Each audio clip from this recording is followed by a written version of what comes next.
Okay, folks, good morning. Happy Father's Day, if applicable. Happy Father's Day if you know you're a father.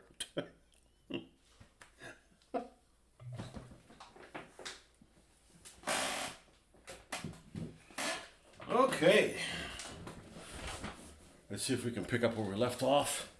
I have a new black paint. I was going to go return this stuff at Hobby Lobby. I did not. I ended up keeping it's like $4 worth of sheet styrene. So we're going to need that, especially if we're going to be creating stuff like we have been. I might have to make some bases for. Let's put this in the reserve pile.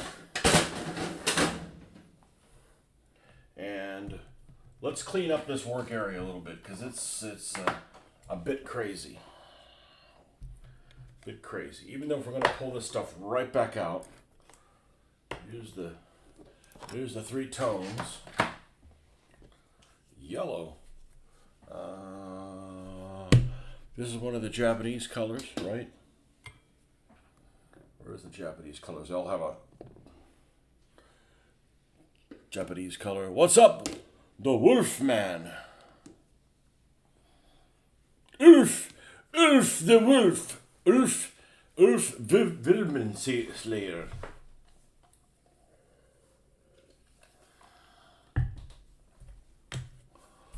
Well, after my paint session here, I pretty much didn't do any other hobbying stuff yesterday. I went to the mom's house and hung out with her, played some games, had a pretty good time, stayed up too late, past my bedtime. But I did get a chance to play Enlisted, which Enlisted I realized was actually made by the same people. It seems like it's made by the same development team of the people that did War Thunder, because the display is the same, which of course means it's kind of hard to navigate on the console. It has too much detail, but I'm like, let's play something as the Japanese. That'll guarantee I'm in a Pacific game, just so I get some ideas for Japanese terrain. And man, there is just a wealth of information out there. So I still didn't pull the trigger on the palm trees and stuff. I'm not going to. I'm not doing that until I get a little deeper, and until I make some regular trees, not palm trees. Now, some of the trees that I have for Europe will work in the Pacific, but you need to have like the big tree type things. So that was the sorriest marching I've ever seen. I've seen columns of captured troops march more pep and less corporate sponsors. I didn't watch any of it. I didn't watch any of it. I did catch some clips where people were saying, "Hey, haha, there's nobody there." And I'm like, I don't give a fuck. There's some World War II stuff here. Let me see that. But it's just very small clips. I haven't searched for it. I saw a bunch of people that were out of shape. I saw a little bit, like, you wouldn't make it. No wonder we can't win wars with people. No, not disrespecting veterans. I'm just saying that, they like donuts a little too much. Hey, I'm one to talk. Well, I'm not a soldier. I'd be in better shape if I was a soldier, I guess. To really appreciate Allo, you need to watch Secret Army, the series at Perry's. I appreciated Allo. I was just disappointed that my daughter and the wife didn't find any value in it. But I liked it, other than the graininess of it. Meaning it looked like it was from the 70s. It was just very, very grainy. Other than that, I thought it was pretty good.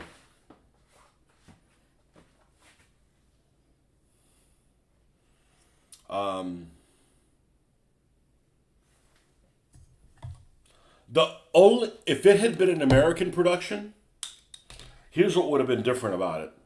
And I caught this almost immediately. The main character, Renee, wouldn't have any riz with the girls. Oh my God, I used a 21st century term. He wouldn't get any play with the two waitresses if it was an American sitcom. So I like it a little bit better than it's not an American sitcom because, things go every which way. What do I got on my eye? Jeez. All right. So here is the stages of this 13 came out. Stupendous. Lucky 13. And I changed my mind. I did put a white stripe on it. I needed it. Not doing it on this guy. And then I find out, oh yeah, there's late war paint schemes that the Japanese did. Oh really? Yeah, with different colors. I'm like, well, fuck that. I'm using this. This one was painted with these colors. That's all they had left. The best life. Are you having it? Welcome, man. Department of Defense celebrated the wrong flag for Flag Day. I don't know. You're paying attention. You're paying attention to my government more than I am. Anybody that was protesting the No King thing get busted up by a water cannon or something like that? That might be worth watching. People that go and vandalize something and they get hit by a water cannon.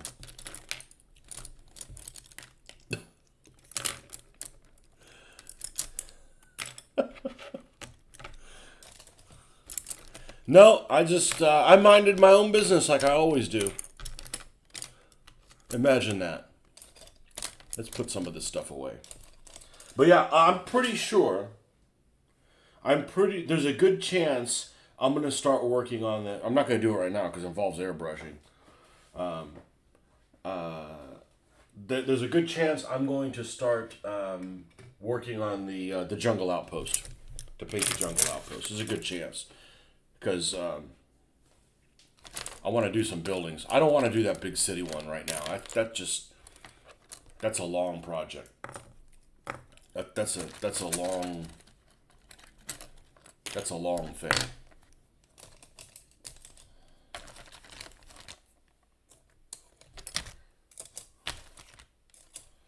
Yeah, I actually wanted to see.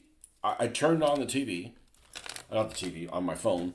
And I'm like, all right, let me see if there's what kind of parade stuff there is. Like, did anybody misbehave? And then I saw one of the clips. I'm like, oh, there's World War II shit. Well, that's what I want to see. I don't care about this modern crap. And then it just ended up being, there's too many news sources that were all one-sided. And I'm like, okay, enough of this. I'm not interested in that. Propaganda doesn't work on me. Really should put this bastard somewhere else. Let's put you here for now. That way I can access my bloody wall. Take all these small ones.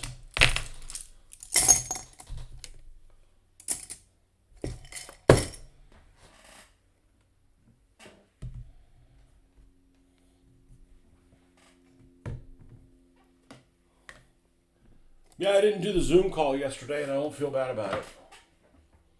It's not like it's a work Zoom call. Hobbying is about doing what you want whenever you want, and if you can't do that, maybe you don't need that hobby.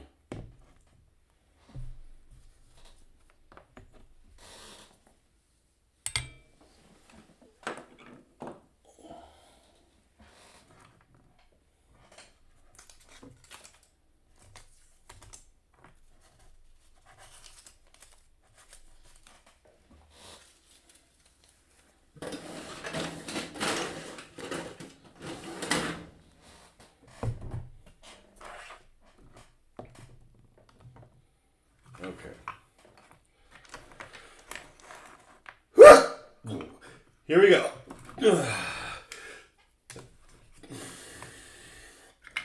Maybe I'm allergic to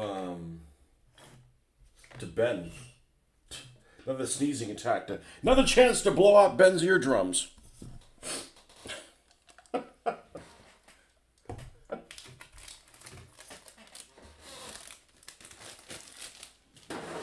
right, I think we're a little bit better now. When I got better,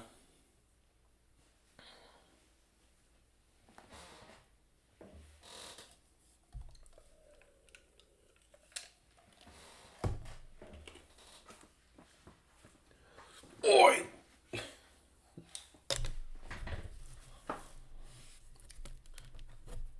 That sounds like the sound that an Australian pig would make. Do they oink over there, or then they just go oi? Oi, oi, oi, oi, oi, oi, oi, oi, oi, oi, oi, oi, oi. All right.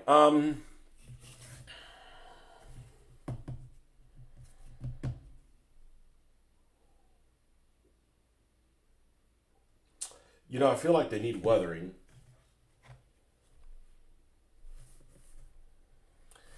And the problem with using this ground cover is I can't. Oh, I found a really interesting book. I went to the bookstore yesterday that was right next to Hobby Lobby, and two things. I found a book that I almost bought, and I didn't buy it again. I got really good self control. I really do. Yeah, I guess I'll put the son of a bitch right back where it was. It's not supposed to be there, but maybe we can trade off with this thing. How about you go over here? Okay. And then you go over here. All right. On my trip to Connecticut, I found this book at the bookstore. It was like $40. I didn't get it. It was a super cool book. It did things that I'd never seen it do before, and I could get it for $10 less on Amazon. I still didn't buy it.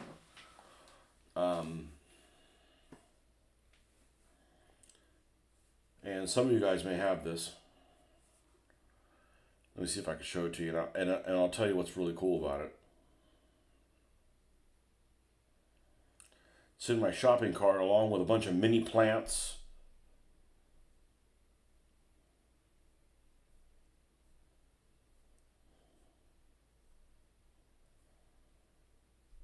Okay, this is a really cool book.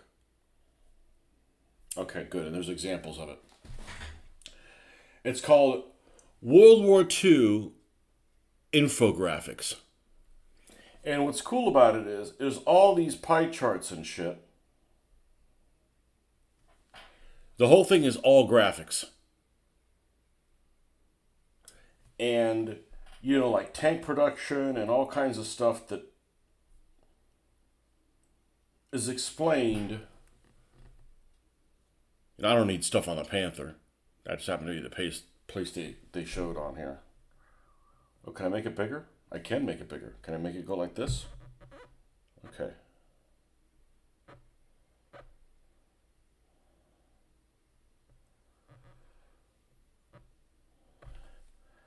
And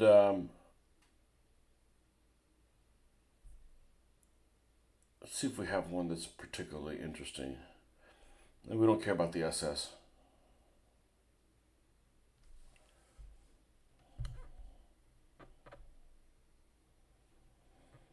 Here's victims of repression in the Soviet Union, all in infographics. Of course, I don't know if this information is accurate, but it looked really, really interesting. Like it was like easy at a glance. You could see that like the British were basically building a shitload of planes. We're building more planes than the Germans were, and stuff like that.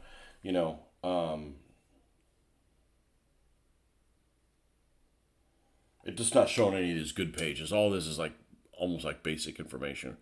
But I don't know. It's like a couple hundred pages, and it's pretty cool. Is it a couple hundred? Let's see how good of an estimator I am. 192. Wow.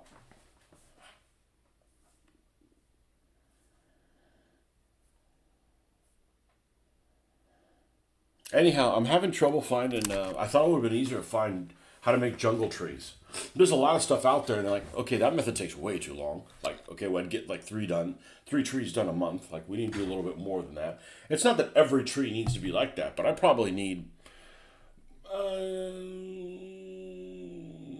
50 probably good sized trees, something.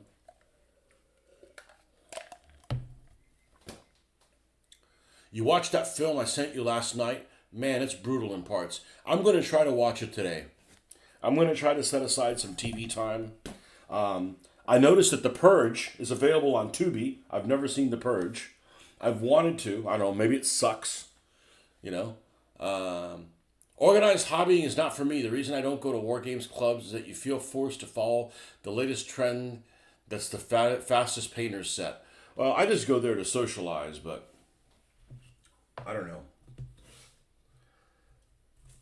I feel like I'm a lot more social than some of these people. Like somebody says, "Are you an introvert?" I'm like, I'm not really an introvert. I'm not.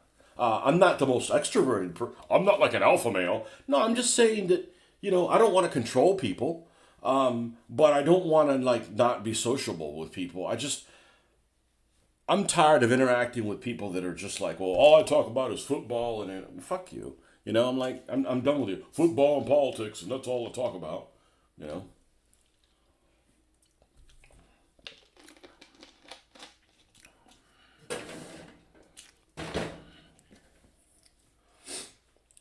There's this neighbor friends of ours that they had like a going away party for him. I never met this guy for the first time, and as he's leaving the area, I think he was going to New York or something, somewhere really far away. And this guy had a study. It said it's his house, or we're getting ready to pack out like the next day or something like that. This older guy, he's like, I don't know, within 10 years of me. Right? Older, but within 10 years. And this guy had a study. I'm like, cool, right? Because I like the people that are interested in like reading and stuff like that. I like talking to people that are interested in knowledge. And I don't mean, you're a nerd burglar deluxe. I'm just like, it's in whatever niche it is that you're interested in, and if some of that knowledge is history, yeah, we need to be friends, right? And this guy had all this stuff and he was moving away, and I'm like, I like got along really well with him. I'm like, okay, well, this is the last time you're going to see this dude. I'm like, son of a bitch, But the guy had like a study.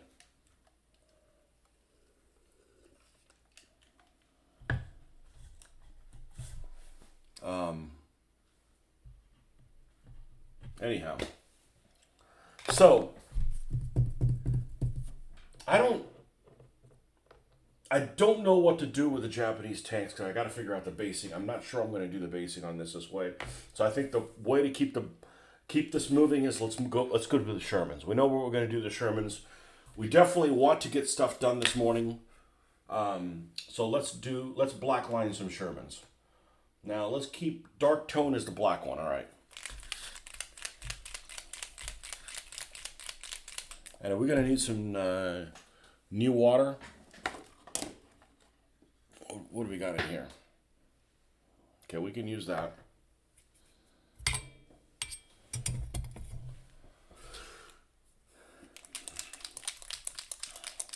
Yeah, not enough people read about stuff. And I'm not talking about, poetry. Fuck poetry. I'm talking about, things that happened,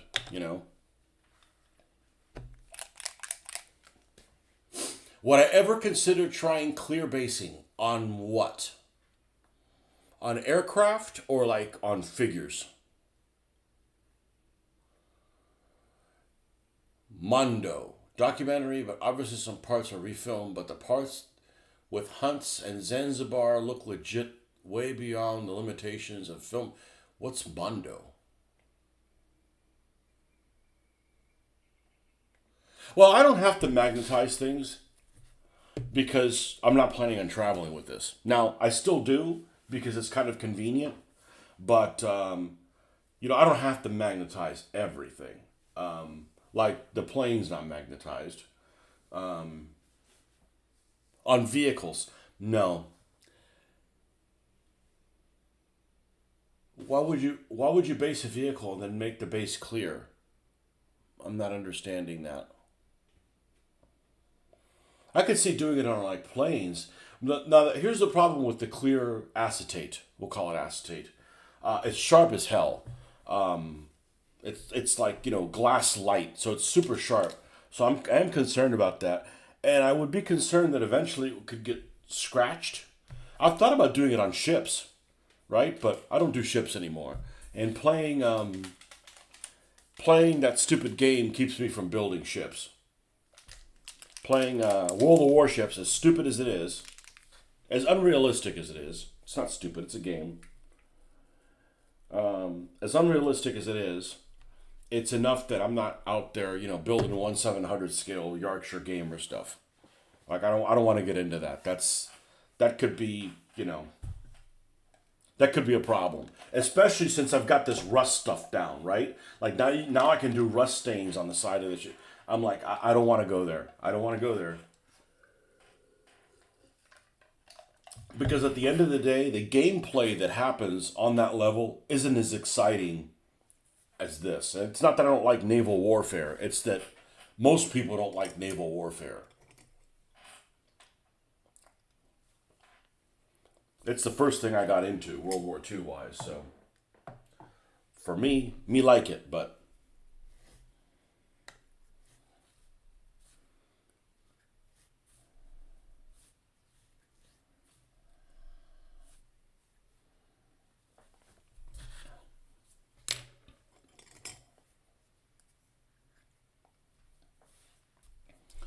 all right, which one's going to be our guinea pig? Let's do one of the shittier Shermans.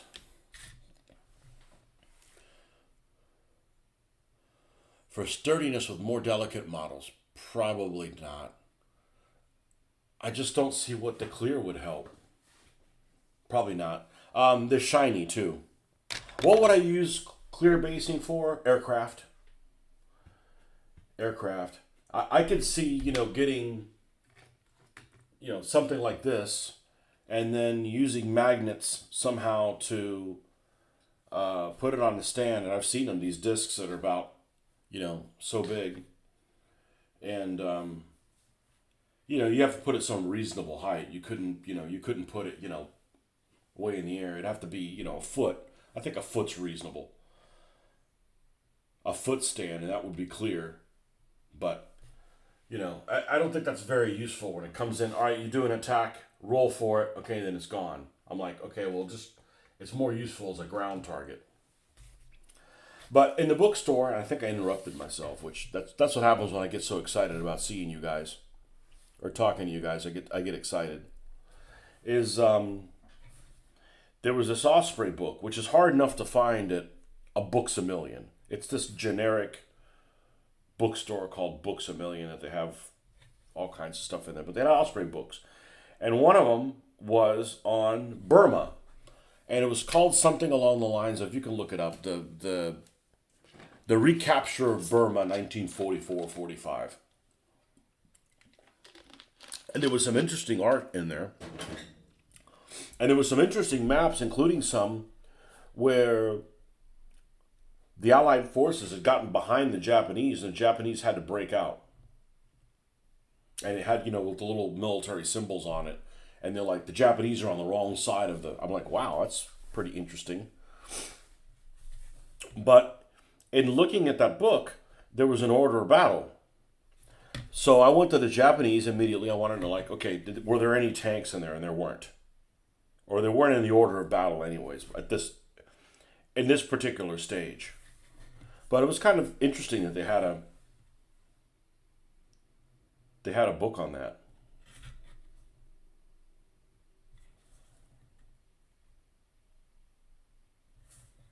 But unlike the hobby store next to it, I use hobby loosely, Hobby Lobby. Hobby Lobby has no control over what inventory they have. So what ends up happening is every Hobby Lobby is the same. There's no reason for me to travel 30 miles to the next town to go to their Hobby Lobby. They're going to have the exact same stuff that they had at my local one, unless they're out of stock at my local one. And that's just a shame, Like, if you want to buy a Tamiya kit, they have one Tamiya kit. It's the Walker Bulldog. If they have it in stock, they'll have it there. They have, which is 1/35th scale. They might have like a monogram Patton tank in 1/32nd. They'll have like a Spitfire in 1/48th, or a Corsair. It's actually a Corsair they carry in 1/48th. Nothing in 1/72nd at all. I'm like, okay, well, I'm not going there for model kits.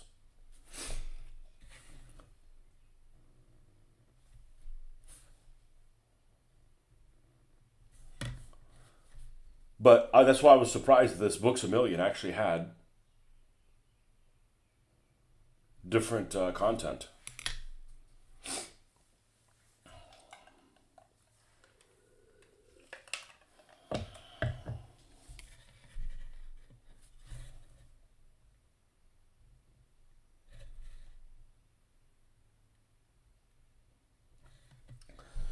But if I had more Italian buildings, I would have rolled right into them.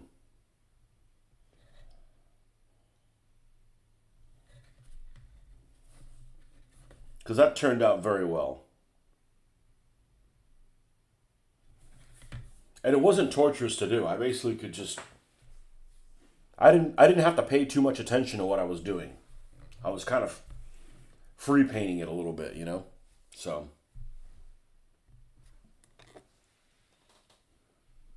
it's not something I'd considered before. The Pope Alley guys do well with their clear basing. I've seen it at Historicon, but they have 28 millimeter vehicles and they don't need any support. Yeah, I wonder why they decided to do that. I saw some gangster type games that were played at Historicon that they had clear basing on figures.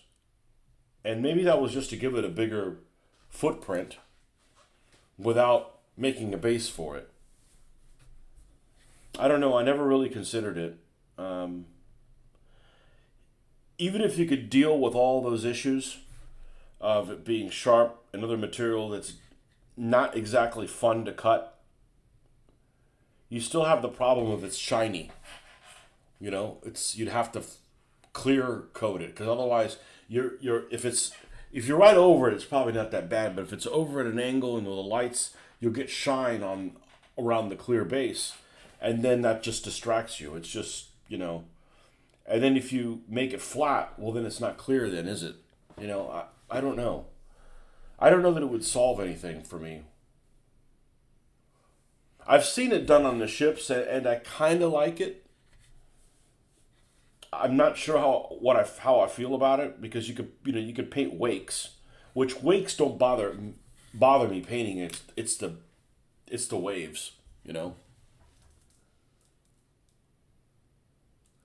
So the basing works for all the settings: cityscape, desert, woodland. Well, but is it really that effective if?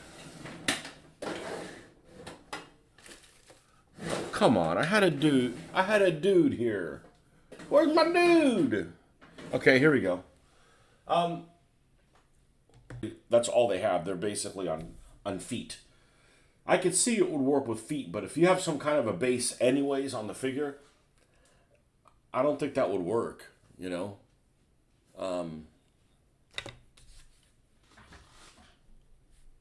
I don't know. So I'm playing this, and by playing this, I mean I literally did one battle. And it's one of those play to win type games that I don't pay anything for, so I don't have the cool tanks and stuff. I gotta earn them. I got some basic Japanese squad, and it surprised me how green the Japanese uniforms were. I never really considered that, but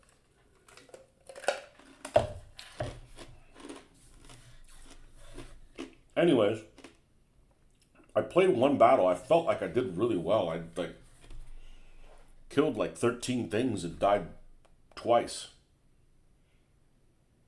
But there's things as a play, and I don't really know how the game works exactly, but there's some things that you can do in the game as a team that give you points that when you die, you can come back at as a different squad.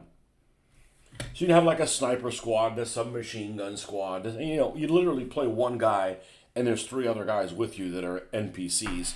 And I haven't played the game enough. You could supposedly give them orders. I don't know. They kind of stand around here and they get killed, and I don't know. I don't know exactly how it works. I'm a noob to that. I just went there to look at the terrain. But my guy ended up dying. So I came back, and I'm like, oh, I got an option to do a tank. And you can switch positions in a tank. And it's not really a tank. It's kind of, I had to find out what this was. It's called a Tasse, TA-SE. And apparently it was an experimental vehicle that was open-topped. And it was like an anti-aircraft experimental vehicle with a 20 millimeter cannon or something like that. Tasse or something like Tesse. I don't know. They make SSS models makes one in 3D print. Yeah, Tasse tank. This thing. So I'm like, all right, let me see what this is. And you got people running around, and you're in like this jungle town, and I'm like, oh, look at the palm trees. I'm like, oh, okay, there's some rocks I could have done here. I'm sightseeing, like getting ideas for, for a terrain board and what it could look like and what kind of density we're looking at. And I'm going down this road, and I'm just like, I really enjoy playing tanks in those games because I'm like, you stay back, and nail people like, oh, there's somebody over there in that window, not anymore. And it was kind of cool because it was like that whole 50 caliber scenario I talk about. Like there's somebody that's hiding in a building, right, in like a wooden building that's sniping at people. So you just take the building under fire, right? Like there's a window that's this big. Your window's this big, and there's a guy here behind the window. Just aim in the general area. Any rounds, they're going to penetrate through that wooden building and turn that guy into, and just flechette everything into him. And that's what it was. I was like firing. I was fun. And then, I turned a corner. That was the one thing. The Americans get a Crusader for some reason. It doesn't give them a Stewart or something. Like their basic tank is like a Crusader. Like, idiot. To do all this kind of stuff and like, that's what you get, But anyways, I came around a corner and took out a Crusader. I mean, it was really point blank range. But it was a lot of fun, but I was there basically for the scenery. There was several buildings that looked like that jungle outpost. So I think I'm going to try messing with that today. He cuts them down to just the feet. I don't know. That's too much work. I don't think that's for me. I'm experimenting with clear basing for 1, 3,000, and 6,000 ships. I don't like the fact that the 6,000s have the little water things built into them. Look, and I've got some bamboo-like colors. Ooh, I know they would dry out. Well, I've got some drier colors too. I got some drier colors here for the bamboo, for the jungle outpost. I'm just saying.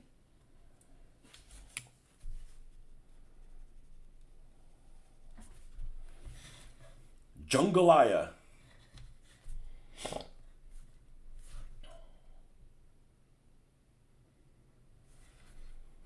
If I'm going to get involved in some Pacific stuff, I think doing the terrain first is the way to do it. Not like start painting Japanese squad figures. Like no, that's the wrong way. I can always get motivated to do that.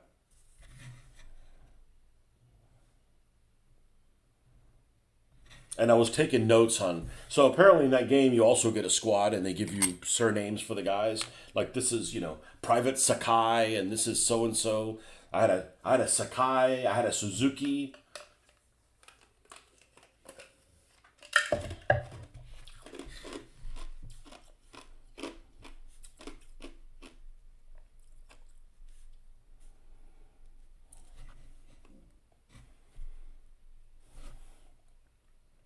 But I mainly want to do, okay, what kind of density do they have in here?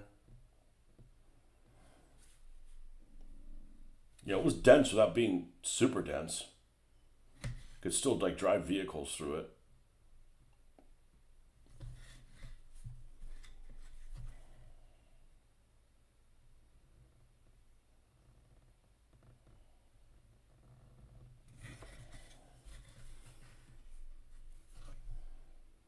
But anyway, so I was looking at that Burma book, and there was a drawing in it, a painting that was in there of some Commonwealth troops. I'm not really sure what they were. I think they were Indian. Or Sikhs. No, they weren't Sikhs. Sikhs would have the head garb. I think they were just regular Indian guys. Because they were wearing the British helmets, but they didn't look British. Like everybody had a mustache, and they weren't officers. So anyways, but regardless, they're doing an ambush on a convoy that has a bunch of Japanese trucks like the ones from Hasegawa that I talked about. And that's what I said is, that's why I want to do a fake island, because then, you don't have to work. You can use these things that you find available, like those Japanese trucks and things. That set, what do they make, like a fuel truck and a dump truck, or or just a regular flatbed, little flatbed Toyota, whatever the hell it is, I'd pick one of those up. If it was cheap, I'd pick one up. I don't have to worry about, oh, you can't use that in they wouldn't have had one of those running around if you're doing paleo or something like that. I'm like, well, we're not doing paleo. We're doing, a make-believe place. A what if.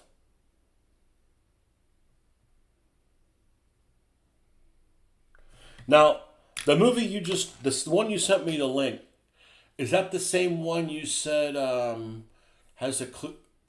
All right, let me go back here and see. You watched the film you sent me last night. Man, it's brutal in parts, okay? It's called Mondo documentary, but obviously some parts are refilmed. But the parts, is that all part of the same thing? Is that Mondo? Oh, it's called a Mondo documentary.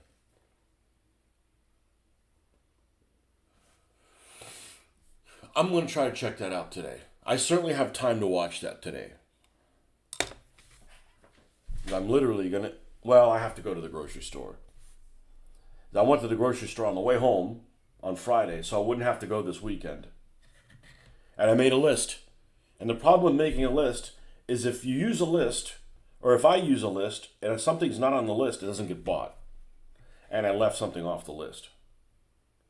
So, I'm going to go have to rub shoulders with the elite of redneckdom and go to the grocery store.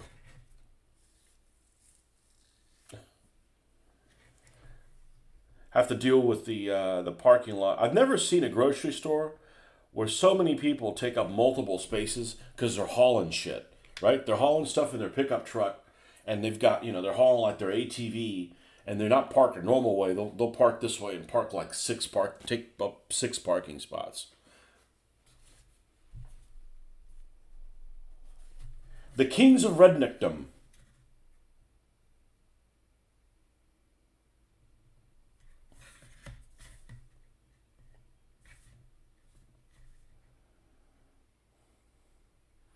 But I don't have any plans tonight. I mean, today.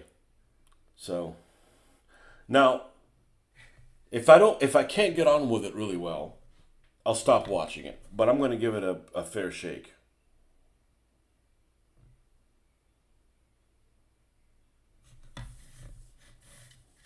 Hey, it might be a good movie to watch with Mitch if the asshole wasn't working today.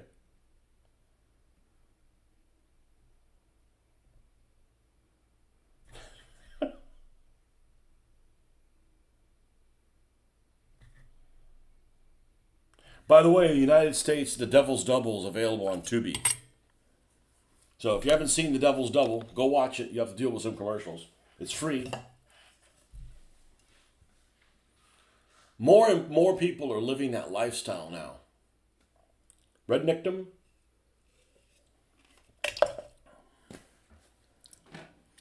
I dated somebody for a little while. Over a year. Before I'm going to say my current wife. My first wife, my only wife. And there wasn't anything wrong with her, really. But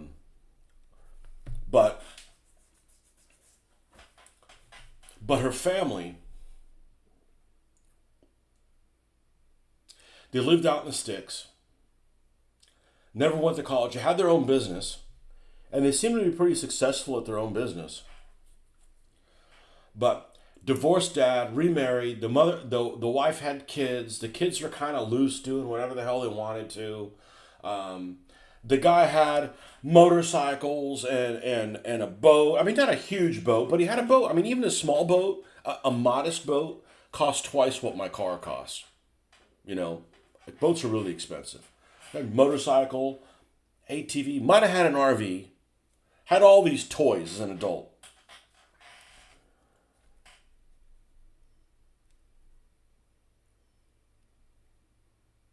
But lived in a trailer. And which is fine, because if you live in the middle of nowhere, okay, like you don't want to, but then wouldn't help his kids through college. I'm like, that's just not my people. That's just not, you know.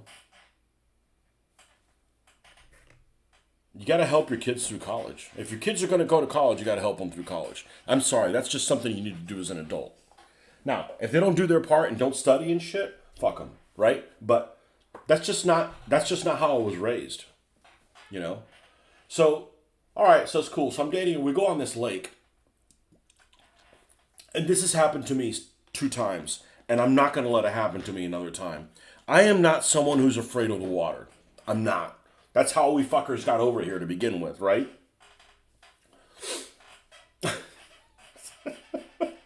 We're gonna have what? We're gonna have a little a sniggling chair. What's that little what's that cartoon where the dog goes? You know that? Yeah, that chair. What I'm not going to have happen to me a third time is I'm not afraid of the water. We get on this lake, and we're on this boat, and they do something stupid. I forget what it was, and we almost flipped the boat. That's happened to me twice, both by people that should be more responsible than I am, and they weren't. And I'm not doing it again. I mean, it's one time was on. That was actually the first time it happened to me. The second time it happened to me, it was on a boat that's faster than my car, and like, hey, you want to take the wheel? And all you can do on the wheel is literally, this is how much you could turn the wheel. Now, somebody that's never driven a boat before, you don't hand them the wheel to a boat that goes 90 fucking miles an hour. I'm sorry, it was only 90 knots. Wait, that's faster. That thing was unreal fast. It had two 454 engines, so 2 Corvette engines in it. Like, it's too fast. I like boats. That's not enjoyable. Like, give me a sailboat any day, right? It can be quiet. Anyway, anyhow. 2 times we almost flipped the boat. Which the problem isn't, well, it is at 90 miles an hour, you don't want to hit the water. But the other one wasn't going 90 miles an hour. And if you hit the water, it'd be okay. But if you clip something on the way out, especially like with your head, and you're knocked unconscious, you're fucking dead. Boats and RVs are ridiculously expensive. This hobby is free. This hobby is basically free compared to guns. Guns are almost free compared to RVs and motorcycles. And those guys, a guy drives up and down the road on a motorcycle. I bet this motorcycle costs more than my car. Well, it sounds like shit. And he gets rained on when Mother Nature decides to get, have her way, Muttley. Yeah. Anyways, that girl was all right, but I don't know what that is. I don't know what, like, you don't need to be a slave to your kids, but if you're going to have kids, freaking raise your kids right, or don't have them. And it's funny because nobody told me that. You just see the examples that your parents do, and it's like, like, nobody had to talk to me. Son, when you grow up and there's a lady, you need to hold the door up for her. You don't do that. Like, you freaking know what, like, nobody says, hey, when you're walking down a sidewalk and there's a busy intersection over here and you're walking with your lady, make sure she's towards the inside so that you can push her out. And you don't have that talk, right? It just happens. You either know or you don't know. And I just thought it was really weird. Like, they didn't have money to help her go into college, but they had money for all this other shit. Now, I don't know, it's that they're immature, or I don't want to pick on divorced people, but I didn't have a divorced family, luckily, and maybe it's an extra level of, when you're with somebody, you're dating and you spend money with them or whatever, and then you have kids, like, okay, well, you have to forego some of that stuff because it's for the kids, right? But if somehow that breaks down, that number line breaks down, and you have to start dating a new person, now you're like, okay, well, I want to spend money. I want to date this one person, but I got kids, and I don't know if that's part of the equation. I'm sure it's part of the equation, but I don't know if these, I don't know what the problem was with these folks, but it was that was weird. That was a weird disconnect. I'm like, I don't know what that is. The jungle train might be able to do double duty. Well, that's the whole reason I'm even doing it. Okay, so we start talking about that modern Africa stuff, and I'm like, okay, well, if I do Japanese stuff and I do terrain, the terrain's free, Yeah.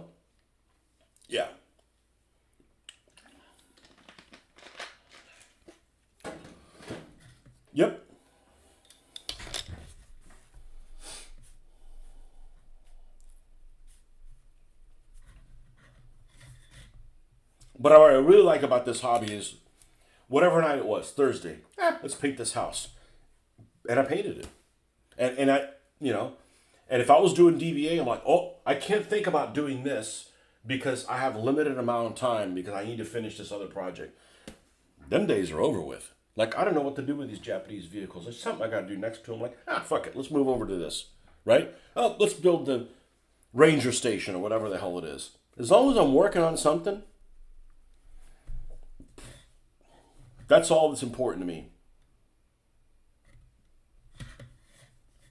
And finishing stuff, you know, which some of this stuff is half finished. This little Opel Blitz truck is half finished, but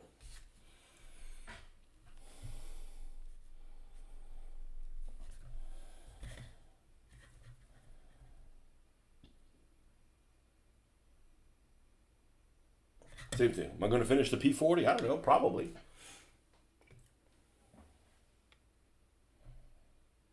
I saw a picture of.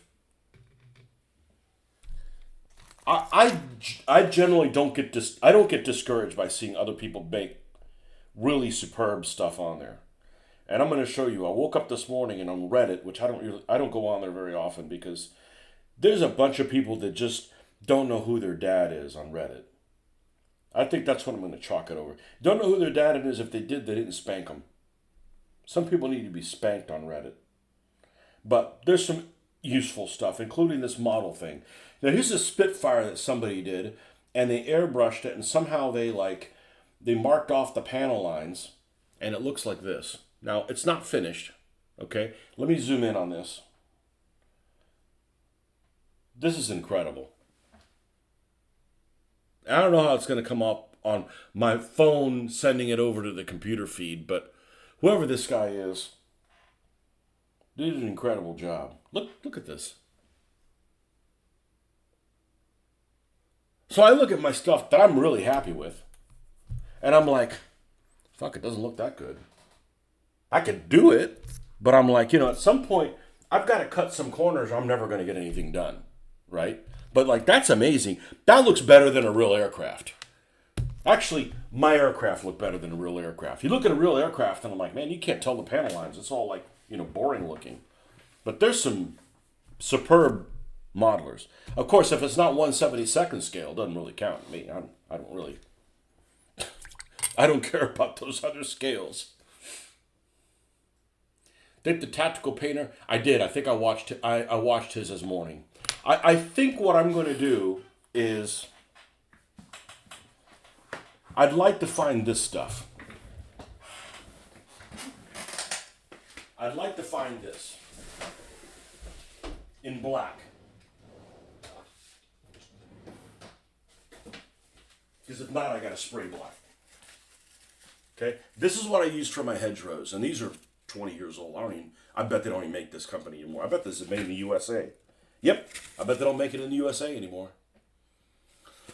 Anyhow, these are scouring pads that you can supposedly just hook onto something with loops. And what I'd do with this is I'd literally take this and you'd hurt your fucking fingers because it's hard to pull this stuff apart. But this is as close as we can get to the infamous rubberized horsehair that is so prominent in the UK. And I've just basically made it bigger. I expanded, I still left it connected, made it bigger, cut the top, uneven, and then spray painted the shit out of it black to start, and then did the woodland scenic sprinkles. I found a use for the woodland. I have a ton of it and have no use for it.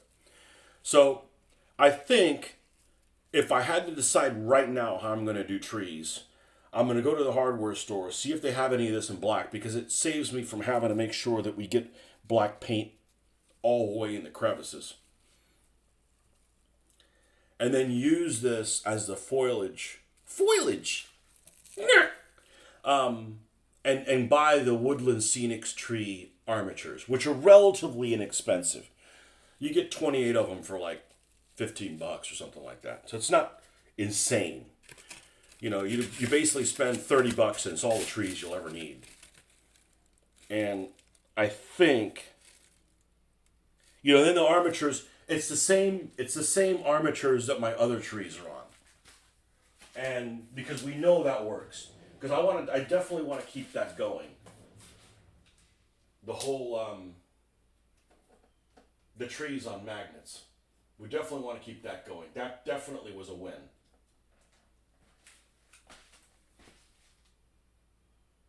You know, so we can still put them somewhere. You know, put those metal discs underneath and they stand up by themselves.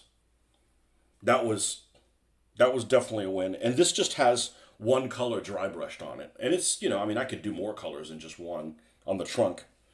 And I think that's pretty reasonable.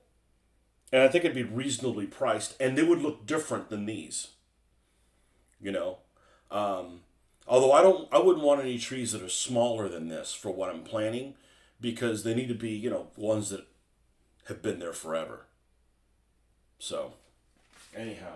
And I plan on, you know, still got shitload of magnets. Putting them on magnets. I don't want to put them on stands and stuff. Now, bamboo. I think bamboo, I'm going to have to do clusters that are impenetrable. Impenetrable clusters of bamboo. So they would be actually glued on a little stand. But, you know, you could do these zones that are like, you know, maybe this big. You know, in an irregular shape of bamboo. But that's what I'm thinking. So it's almost like I don't care about the palm trees. Because that will take care of itself. Let's get some of the main trees done. And then after we've got a few of those, then we can worry about the palm trees. And, you know, just like anything else, we're going to be working on other stuff along the way. It's not like, okay, stop what you're doing and do the palm trees, you know. When I saw the Shermans on parade, I was thinking they looked naff compared to the model ones that are now well done. I get what you mean with that now. Yeah, well, see, that's the whole thing. It's, you know, you take a new tank and they paint it. All right, I want to paint this tank. And it's painted exactly the same. It's all the same color, exactly the same, right? So if you just did that, there's lots of details on it that get lost. Your eye just moves on to greener pastures. Instead of like, oh, there's a panel line there. I wonder what that little shock absorber thing does. And I wonder what, you know. So if you just spray painted it green, one color, and just left it out for 2 years, different parts of the tank are going to weather differently. The sun's going to bake different things. It's just going to weather differently just from the sun, not necessarily from the dust and shit. So that's why I talk about, like, this doesn't have any weathering on it. This is just, it's sitting out in the sun, and this is what happens. And, of course, it's exaggerated. But any of these tanks look better than a real tank. They're exaggerated. A real tank just looks like, I mean, I've seen tanks in 1-to-1 scale. They don't look as they look more like this. Okay? Real tanks look more like this. It's all like damn near one color. And you need to, this isn't done yet, but you need to exaggerate the stuff so that all these intricate things. You know how they say that, you know, you buy this paint, like maybe you want to color match this aircraft. It's really particular with aircraft. Ships too. Like, okay, is this the right battleship gray color for this vehicle? You're like, yeah, this is the right one, but you need a little bit of white in it because the smaller vehicle, that whole 10% of the white to make it look like equivalent of the, you know, because it's a smaller vehicle. It's the same thing. Because this is smaller, you need to exaggerate stuff so that it stands out. I've never done that whole, make it a little bit brighter so that it's, nah, you just need to just kind of go with the flow. Like, I'm looking at these Japanese tanks and they need something. Okay, that might be exactly the right color it is. We're going to come in and we're probably going to lighten up that color a little bit more, add more details to it, and to get them on par with like these Shermans. And then the other thing is you take photographs. You take a photograph. The photographs that I posted of these Shermans of the building, they don't look the same. Online, I mean, they look pretty good. They look better in person. And it's just because I've taken a picture of this, and you have a little glance at a moment what it looks like. Oh, that looks good. And you take a picture. As soon as you take the picture, you can see it like correcting everything and like dumbing everything down. And it probably like it it smooths the tones over to save memory. I don't know. I don't know what it is. I'm not a technology person. Okay? I just paint shit and I take photos of them. And you shouldn't be spending more time editing a photo than actually painting the thing that you're photographing. But I've seen it. I'm like, oh, that looks great for a millisecond. And then you go, oh. And then it just, like, it doesn't look the same. And it's the same thing with your eye. I mean, your eye catches so many, these little stains and stuff that are on these tanks. They look great to me. And then I take a picture of them like, oh, I can barely see them. I'm like, man, they're pretty prominent. So, but anyway, the whole point is so you grab this Sherman and you get excited about playing with dumb luck. And I don't think I'm going to modify this Sherman because you see this little rib that's here between the mantlet and the exhaust fan? That rib shouldn't be there. That should be smooth, and we should have a little belt loop, a belt loop.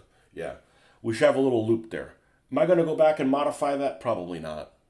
You know, if I buy more, am I going to change it? Oh, you betcha. And we're going to put little loops down here. And I mean, I'm looking at this and I'm like, this thing looks amazing. I mean, this does not look like the Airfix model. I'm really happy with this. You know, and I want the tools to stand out. And the little taillights. There's just all kinds of little fun things to look at. And no, it doesn't have the US stupid tank number with a 3 that starts with a 30. I'm done with that. I'm not interested in that. That's just nonsense. But there's just a lot to look at this that's like, and that's the whole point. You're playing with this guy and he's different than Fussy Hussy. You know? And you can remember, okay, well this has got, you know, so and so is a tank commander or whatever, and you know. Man, I like Shermans. And then this thing looks like a totally different model.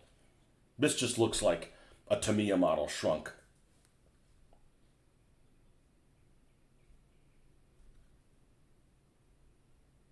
So, just having a blast, folks. Having a blast on the cheap. You know? Having a blast on the cheap.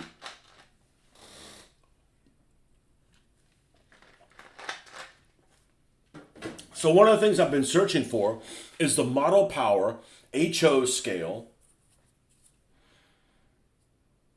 pickle factory. You know, because that would be a central thing in many of the games in the Africa thing. You know, you can make custom signs for it. It's condensed a little bit. It's probably condensed the same way this is. It's not unreasonable.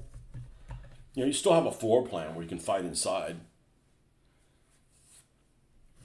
You know, but I don't want to pay $30 for it. So I was like, all right, well, they got train shows. I wonder if somebody sells it at a train show. I might go to a train show. My idea of going to garage sales. What are you going to a train show for? To go feel young.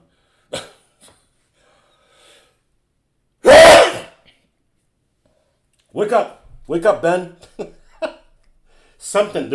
I never sneeze. You know what? I bet it's this old shit that's in this fucking garbage bag. And it's still asbestos, carcinogen, airborne crap.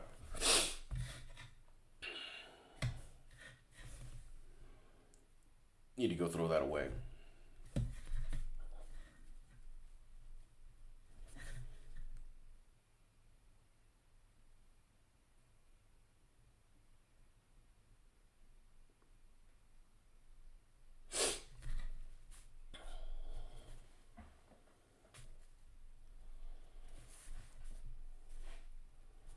But this little house, I need to take pictures of it outside. This light is just, there's too much reflectiveness back to it.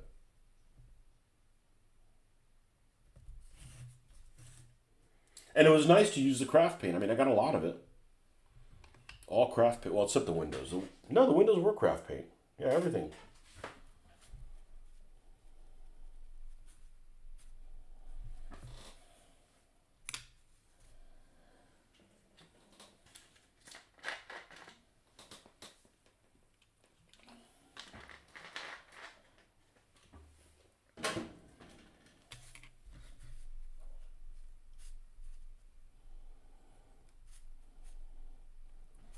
So I made a note. I went to the hobby store and I went with no interruptions with Hobby Lobby. Not really a hobby store.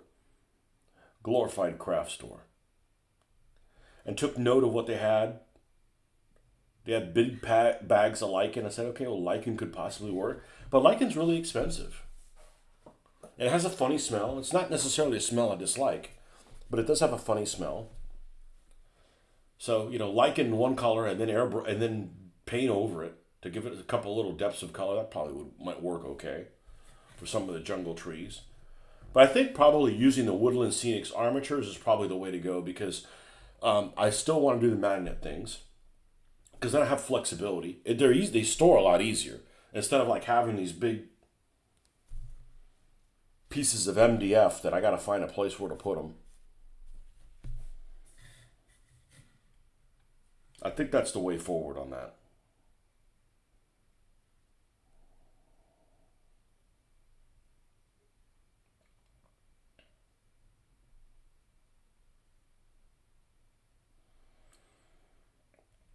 And they look surprisingly good with just a little bit of dry brushing on them. Well, they look a lot better if I spent, 3 hours on each one, but.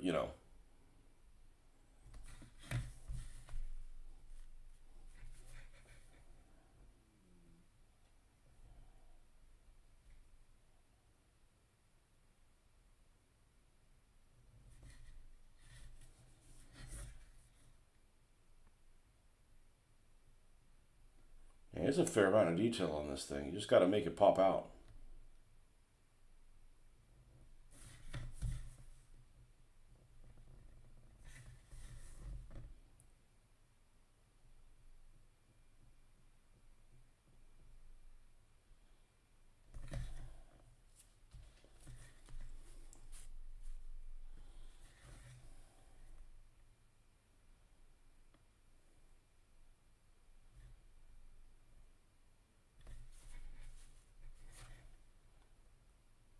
Oh, I forgot. The right people are here.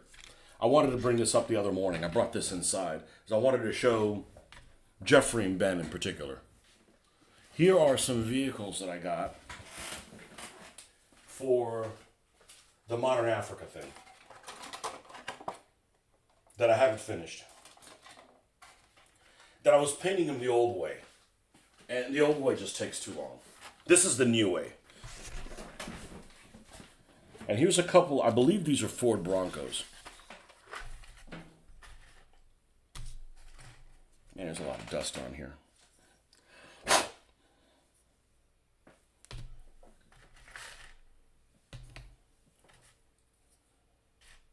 All kinds of shit in here. Oh, here's a piece that's to the back of the...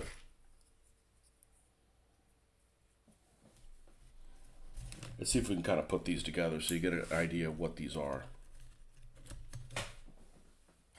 I hope I have all the parts here.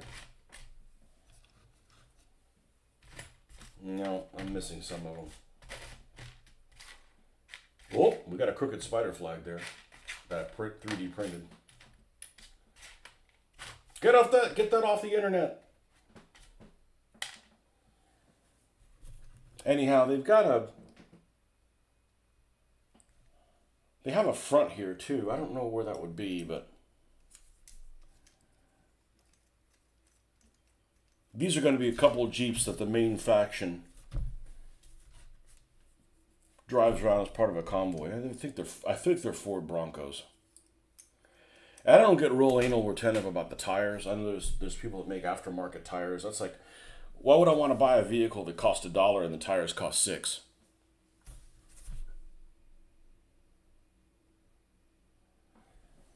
But it was taking me a long time to paint this with the individual, you need to dry brush it. You need to just dry brush it and then paint the details. But this is going to be the two of the convoy vehicles. And I had that M8 armored car. This M8 armored car was for this as well. But it got repainted. So, hey, look, I found here's the missing tire for the 222. Now I can just unwreck it and turn it into a real vehicle.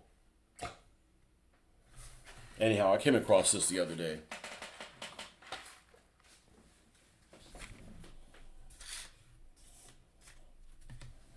And the Rebels, there's all kinds of off-road vehicles that they can do a couple off-road vehicles for them.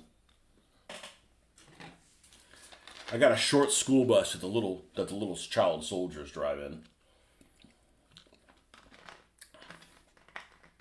Did you get some guy that looks like an old handler?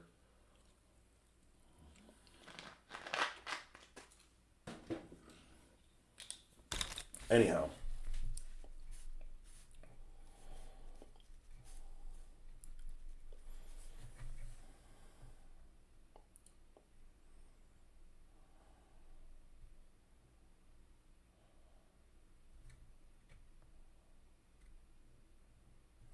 I'm gonna go to the show next weekend. And I'm gonna try not to just buy shit. I'm gonna try to like just go for the experience. I have lots of things that I'm happy working on that I already have. That it feels good to knock out something you've had for decades.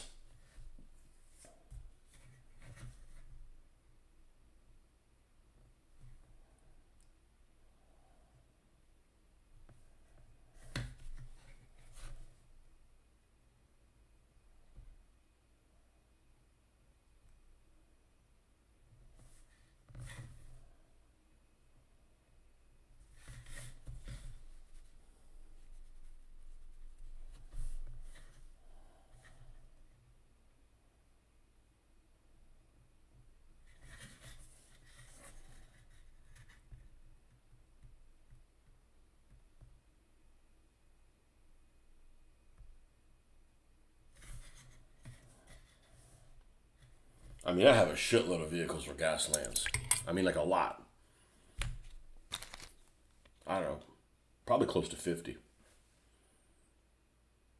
The missing tire becomes, yep.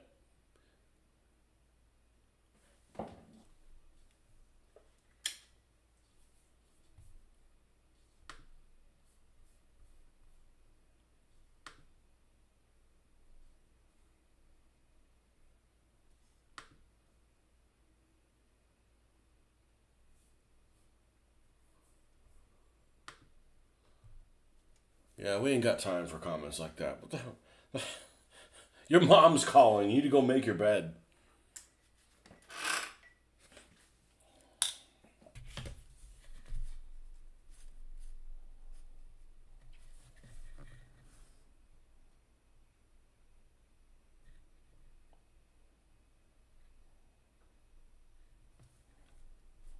So yeah, I'll go and I'll see pictures of maybe somebody painted some miniature and it looks really good, and I'm like, all right, why does this look so good? So I'm trying to dissect it.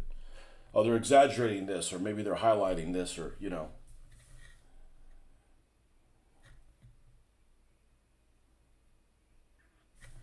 And the miniatures that people paint many times look better than the real vehicle.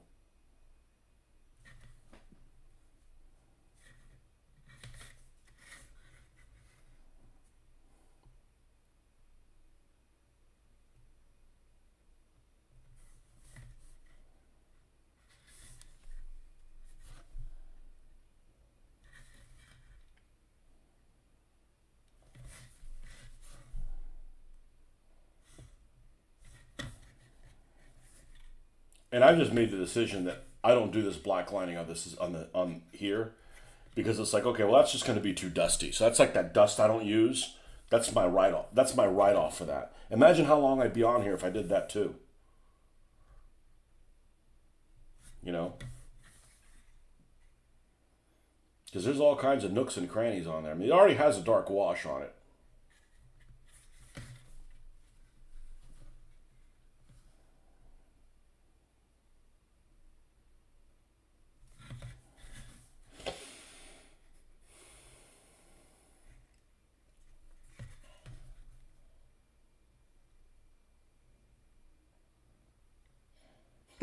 Doors with no hinges. How do we get in here? Help! Get out!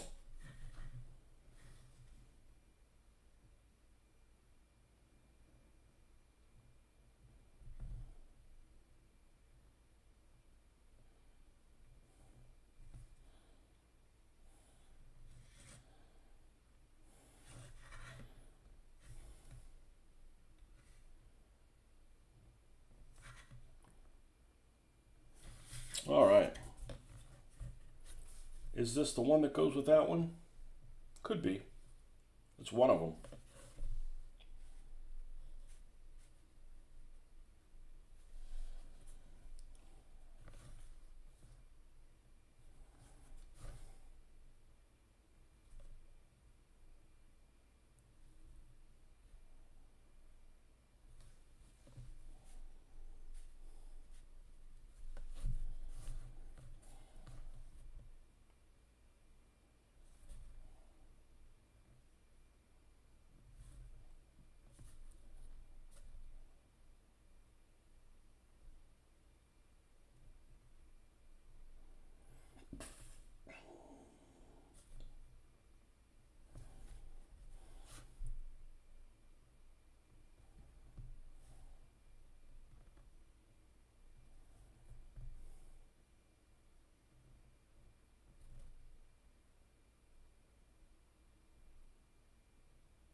Yeah, I'm not going to throw that wheel away. That's totally scatter terrain for something.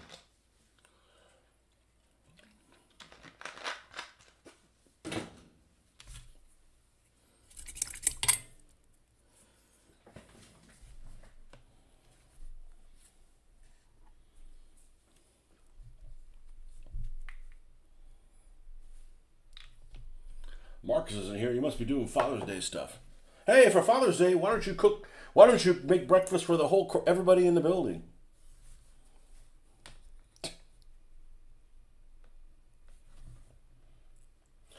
Leave me alone. More work? Stop touching me.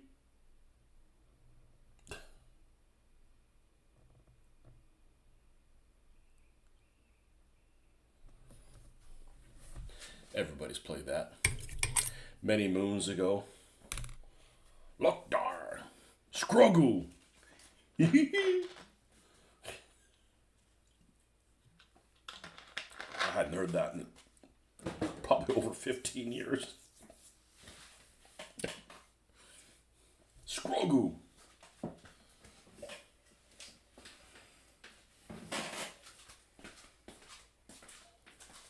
Coffee time.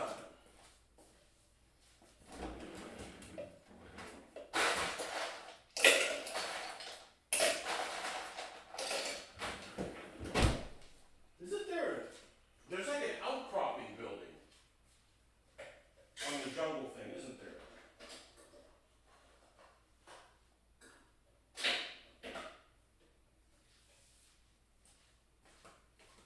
Isn't there a lean-to or something like that? Man, if there is, that fucker's getting painted first. Let's see. It's like a lean-to or something like that.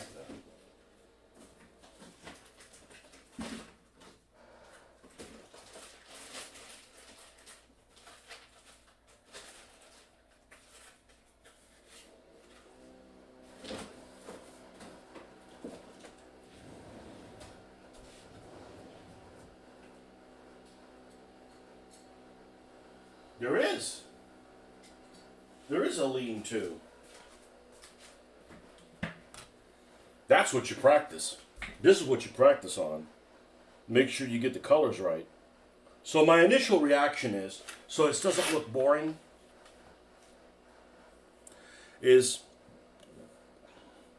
you know, I don't want to take a building that's like of this size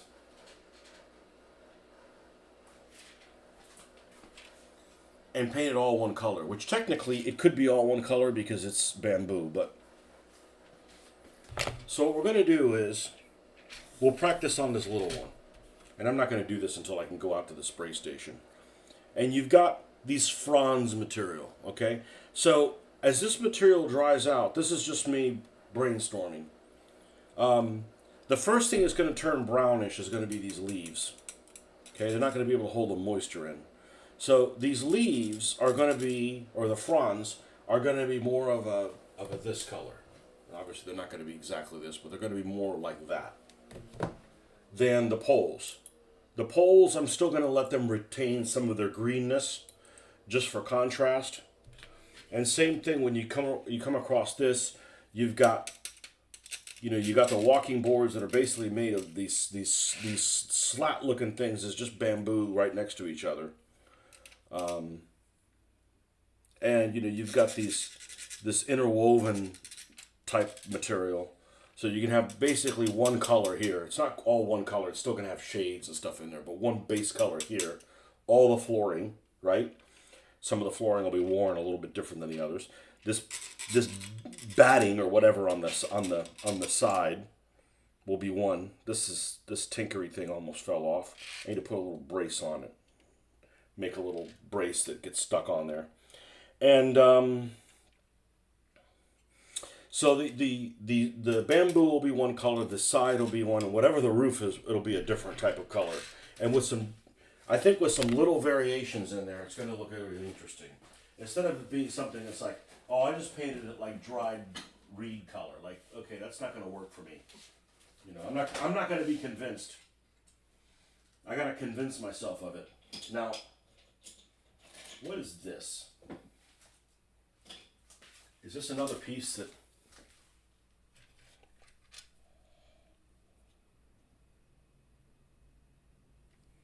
Or is this part of the roof? Again, where is the roof? Oh, this is this. Where's the roof to that thing? It's got to be in here somewhere. Anyhow, I didn't realize that this thing was as expensive as it was. You want to buy one of these, it's 30, 40 bucks or something like that. I got it for $8. I guess I got a steal on it. But what the hell's a roof to it? Here it is. This thing was a pain in the ass to put together, now that I remember. It was such a pain in the ass, I had to reinforce it with epoxy.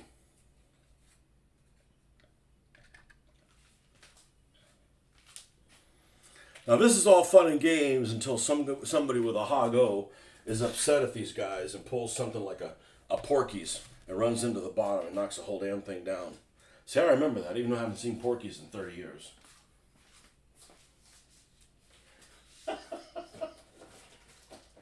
So this stuff that I got a while ago, this is probably what I'm going to do.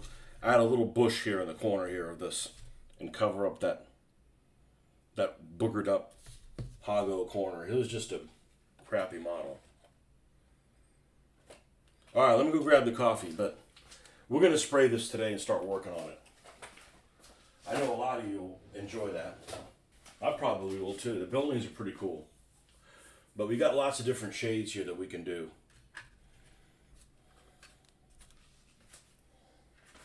Might have to play some more Enlisted to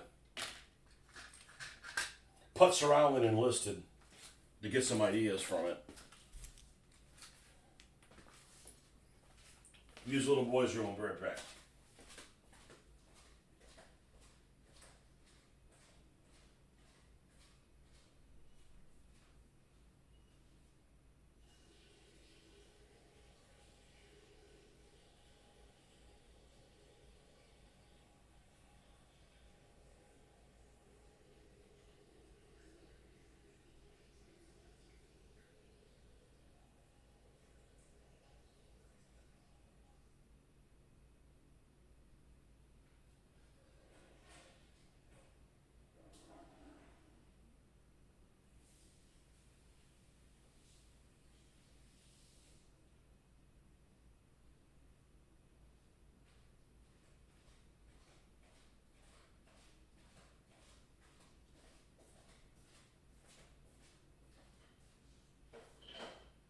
Now, the other cool thing about that building is it doubles as imagination terrain. Technically, this Italian house could also be imagination terrain. Right? It's not like you're doing the whole Italian village, but there could be A house that's in some African country that looks like this? Absolutely. Well, normally the bottom of it would be painted like a different color. You know, they do like that stripe on the bottom. It's usually in a darker color. So when the dirt and stuff, like it rains and splatters up, doesn't splatter on the white color.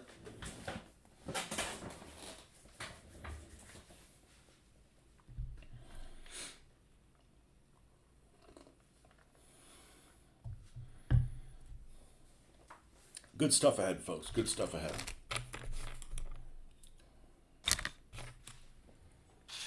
But having an agenda where I got to work on this and this is what I got to do next, and I can't stop and I can't do anything other than what I'm supposed to do, or I'm going to run out of time. I'm never going back to that, ever.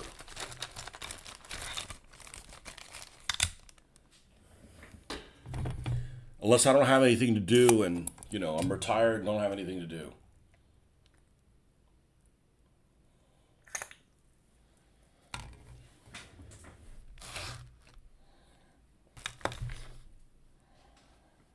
I got some speaking of tires, I've got some scatter terrain that's just literally piles of tires. They're already like cast that way.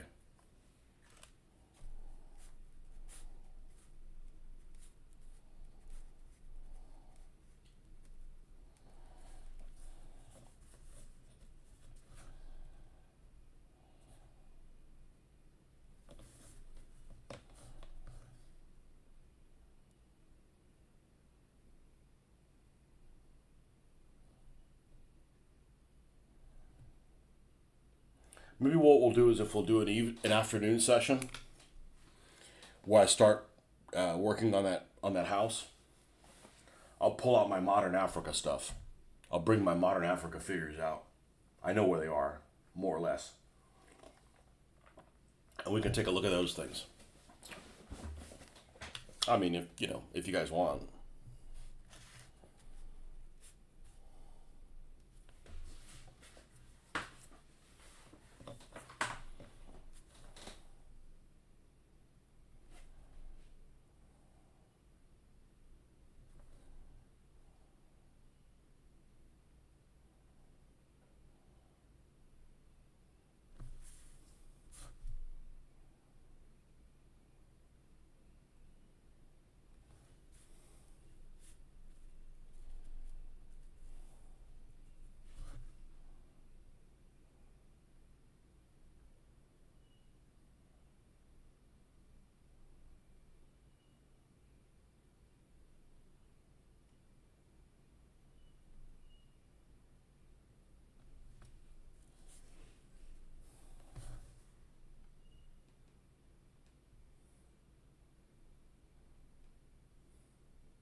Very faint and hardly raised detail there. Hardly raised at all.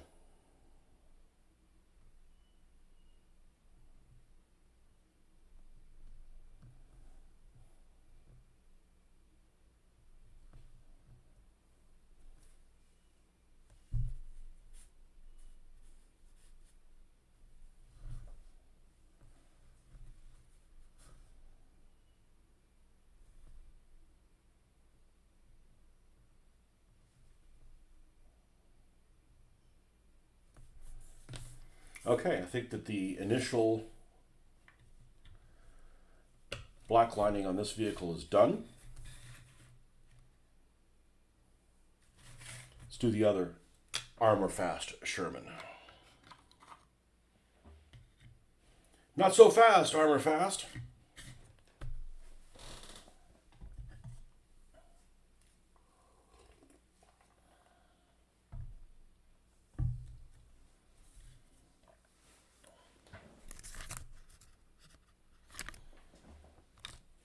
Oh shit. I remembered something when I was at the hobby store. And I'm like, oh, I'll just send this to him right now so I don't forget. And I didn't have the right one. So I'm going to stop everything I'm doing because I don't want to forget. Oh, I hope I didn't fuck that up. No, I didn't. Okay. Let's leave that open.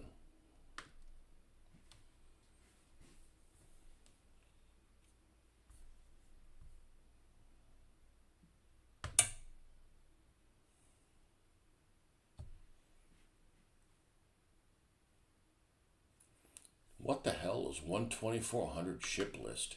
Don't tell me this is a list of all the ships I used to have.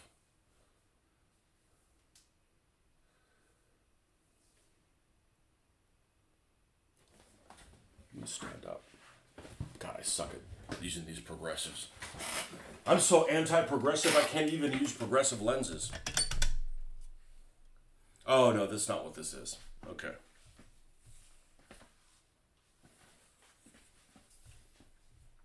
No. This is Tumbling Dice, and who's the other company that makes pre-dreadnought stuff? Tumbling Dice and the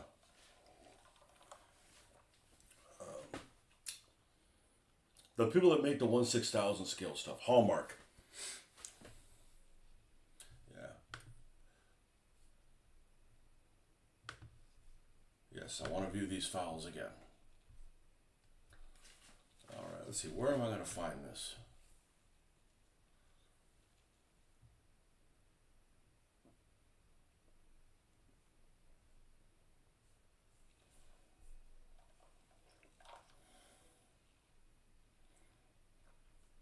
Let's do this. Let's do this the smarter way. Let's minimize this. Let's minimize this. Let's go over here and go to Excel. And by clicking on Excel, I haven't made that many different documents on Excel. Should be one on the recent documents.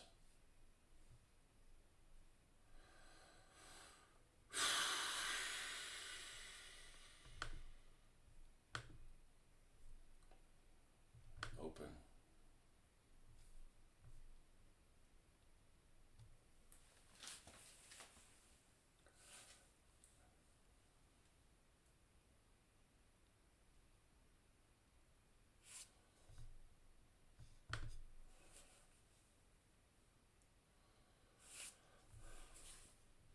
Okay, this is the latest one. Yes, I want to view these files later. Always select that. I'm pretty organized. I'm not organized about where I put my files on a computer. People that are like child molesters supposedly are like that. The last game I played, I'm gonna rename this. File, save as.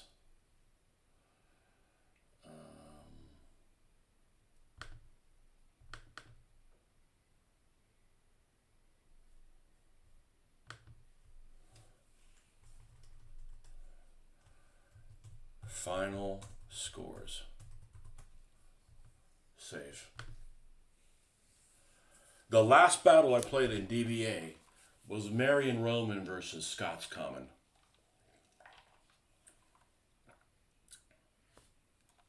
Looks like it was a good game, too. All right, now, let's see if I can do this correctly. I'm going to go to Facebook.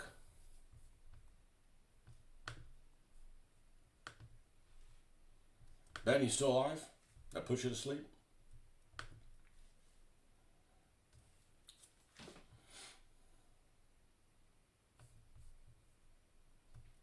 Here.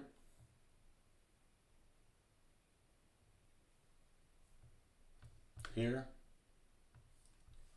All right, so make sure there's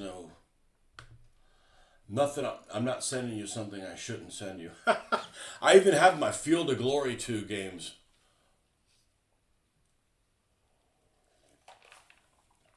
You could just ignore that if you want.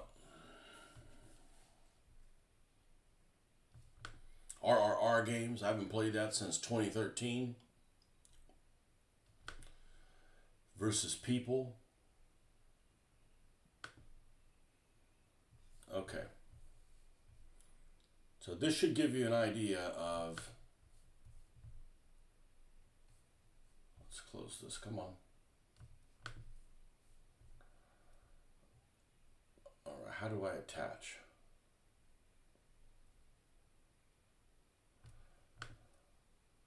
Up to 100 megabytes. Well, I don't know how big it is. Is there an option for recent? See, that's the problem. I don't know where the fuck I saved this. God, I suck at this.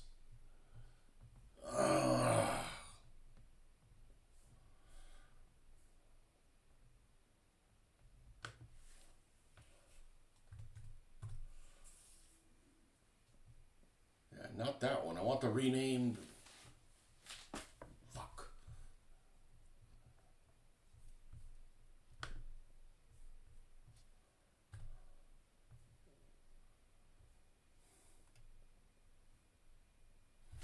All right, let's do this. Let's open this thing up. Let's go. File. Save as. I'm going to put it in pictures. What is this OneDrive shit, man? What the fuck is that? I don't have OneDrive. I swear, I got a new computer, and like between 2012 and 2020, all kinds of shit got changed on computers that I wasn't privy to.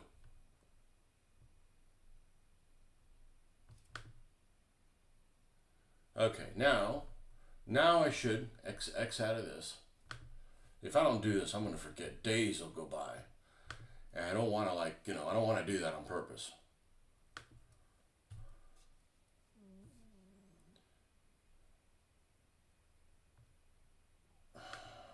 Fuck me up the ass.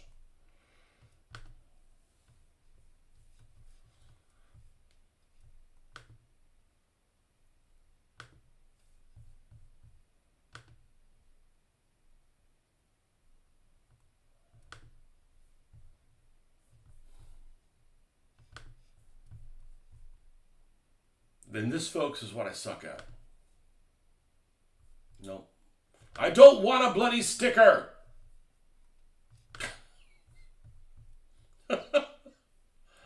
Oh, man. Attach a file. Okay. Now, I'm going to start typing the name of the file. Why doesn't it come up? And why isn't there a recent option here? It's the last thing I dropped in here.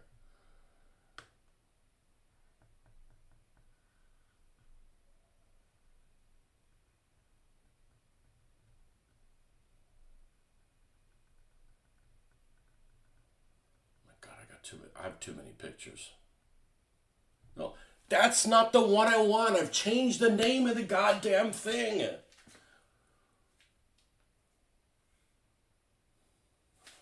All right, I'm creating a subfolder in here. New folder. Ben. All right, I'm going to go back to the bloody file. File, save as, inside pictures. There's the folder called Ben. That's where I'm going to drop it in. Save. Now we're going to go back here.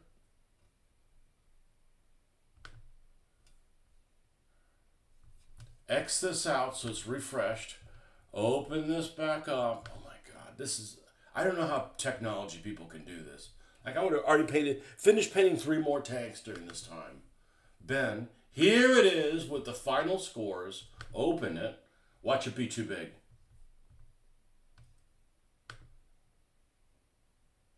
No, it's only 174 kilobytes.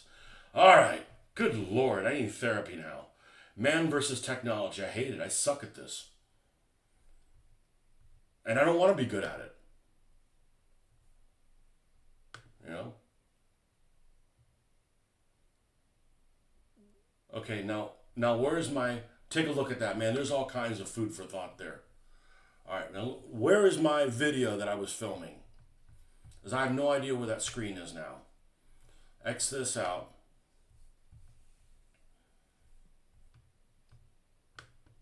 No, it's here. Okay.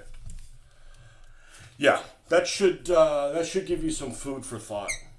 So on one, it shows you basically what games I've played. You know who I was playing against. Let's see.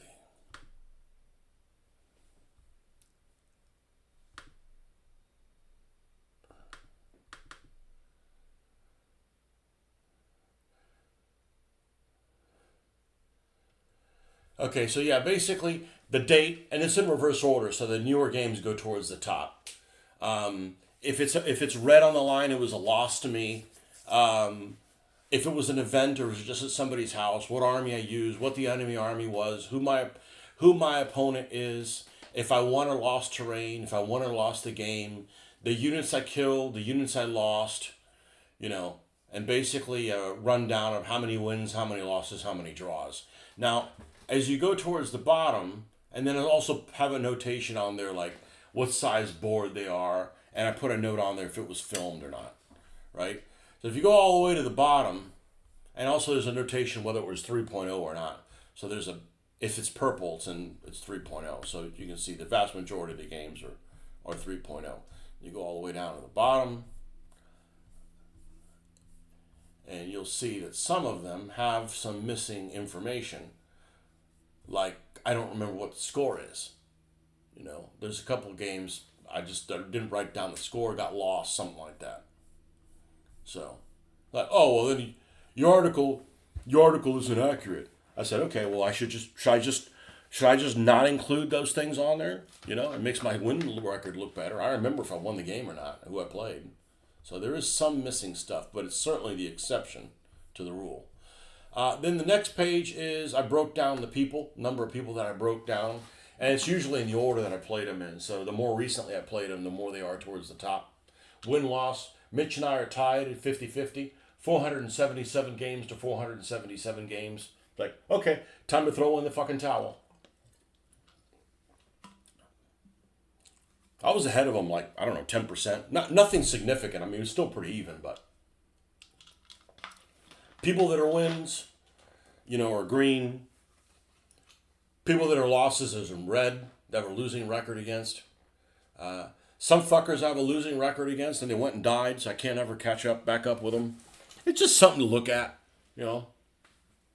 I'm surprised that a lot of people actually are interested in this records, but they're not willing to make any records of their own.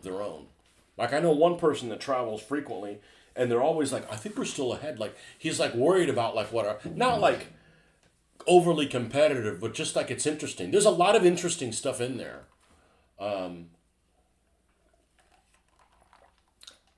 If they're blue, we're tied even. And then RRR, same thing, but there's not that many games of that. And then Field of Glory, when I was playing it, I played tournaments. And then one guy I almost have 100 games with. Paul Murgatroyd. Had some good games with him. Again, almost even. What is it? 40 to 38 and 1. We're basically even. You know, but I don't have time to do that and paint. You know, so it was cutting into my paint time. So anyhow, this is why Pol Pot turned out the way he did. Even the glasses struggles. I hate these fucking things. I hate these sons of bitches. You know, I use them because, like, I wouldn't be able to find my way out of this fucking room without them. I'm exaggerating a little bit, but yeah, I hate glasses in the computer. putting my contacts in and then using readers works bigger. It makes the screen bigger. The glasses make the screen smaller. So my last game was very bloody then. 7-5. That's a bloody game. That's a bloody game. I may have a game where I killed 8 units, but not much more than that. Anyways, enjoy that. I have no regrets doing that, you know. But yeah, if I'm running the game, I don't have to keep scores. And the scores, I don't mind keeping scores. And actually, I don't mind having a losing record against people, because when you look at it, you're still winning about 50-50 at a time. Like, oh man, I'm like 17-22. You're still winning half the fucking time, right? What I don't want is to spend hundreds of hours painting an army like the goddamn Hungarians, and for whatever reason, those Hungarians are a bunch of candy asses that can't win a fucking game. Oh, and by the way, there's a listing at the top of all the armies broken down by what their win records are. That's actually pretty interesting. And if there's an error on this sheet, please don't tell me about it. I do not need to go and revisit this. Like I'm not spending more time on DBA. I've spent too much on it. My life is, I'm never going to get that part of my life back.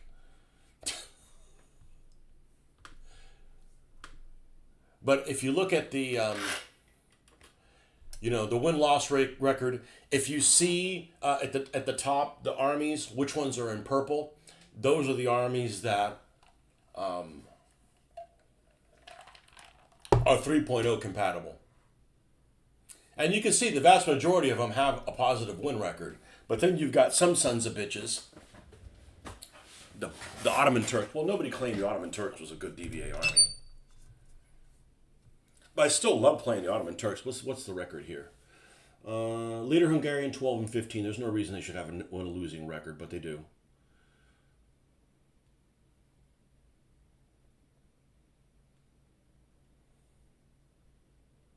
Where's the bloody Ottoman Turks? 18-32. Yeah, there's no coming back from that. How did my feudal Spanish? 20-29. So the feudal Spanish, it was the army I first learned with. They were like 2-15. Like they were in a big hole because I was learning how to play the game. And Rajput, same thing. Rajput started out like 9-2, and they've evened out now to 39-35. And so you take an army like the Armenians. I've played almost 75 games with the Armenians, and they're 48-29. That's pretty impressive. They're lucky bastards.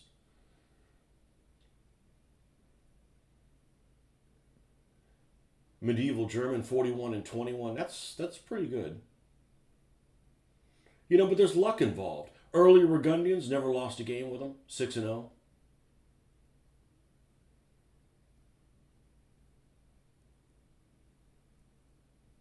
Anyhow, that might give you some ideas on how to set up your win-loss things. It's a shame to play the games and not record them. There's some interesting data in there. There's some interesting data in there if you set it up right. And why so few games with the Spanish? Yeah, just the F-flips for 3 games. Now, will I ever use these armies again? Maybe. But it won't be for DBA.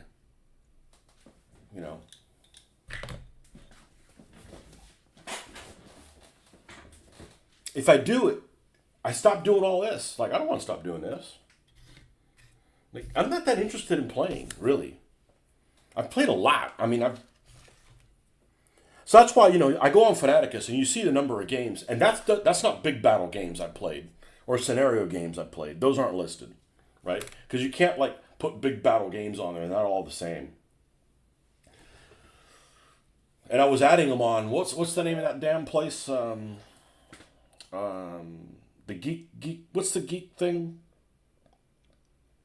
Gamer Geek, whatever. Where you go on there, and you can find out. Just like Scalemates is for instructions, it's for games. Whatever it's called. I was adding how many games I played. Like if I played like 3 scenario games and I wasn't listing them on there, but I'm like, it's just too exhausting. Like I already have a job I don't like, you know. I don't need to like create a hobby I don't like. You know which place it is, geek, whatever it's called, gamer geek. I was adding them on there, but you know, so I go on Fanaticus, right? And I've filmed a lot of games, and I've played a lot of games, and I've seen all kinds of crazy shit, right? And I want to get it right. And you get some nerd burglar that's read the DBA rules twice, and somehow they think they're an expert, and they want to bring up something that's never come up before in a game, or something, and then have their own unique take after never playing a game. And you can see where I'm like, you know, fuck you. I don't want you to undo all the work that I've done just because you're some guy that wants some attention, you know? Board game geek, yeah, board game geek. Geek gamer. Geek, gaming Geekelstein, or whatever it's called.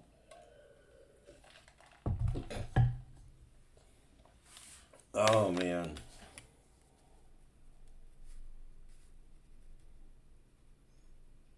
Geeky Gamelstein. Whatever the hell it's called.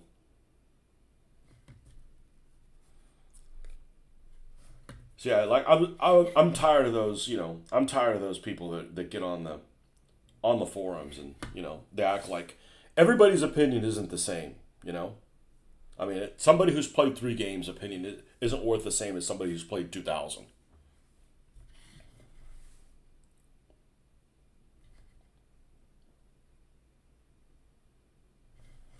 Get that one guy on there that has never. I don't think he's ever played the game like it's intended to be played, but yet he has an opinion on it. I'm like, just dude, just play the game for, you know, just like when 3.0 came out.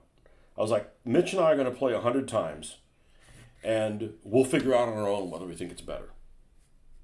You know, I mean, I think that's fair. Not like, oh, I played it twice, and no, 100 times.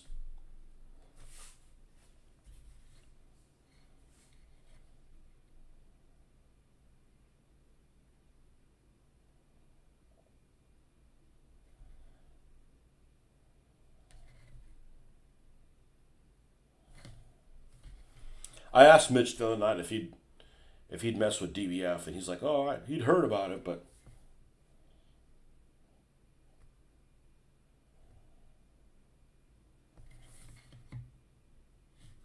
you know, I could technically play that and not break my vow, but I don't want to get into that. I don't want to get into. I don't have the time to spend on this that I want to, and all the other stuff.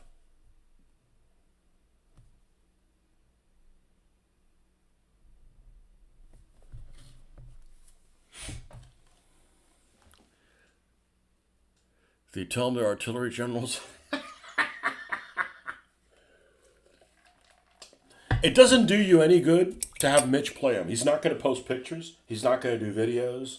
He's got lots of free time on his hand, but he doesn't do any of that stuff. So I don't know. Maybe he's just spends a lot of time raising chickens or something. I think he watches a lot of fucking television, honestly. Probably what it is.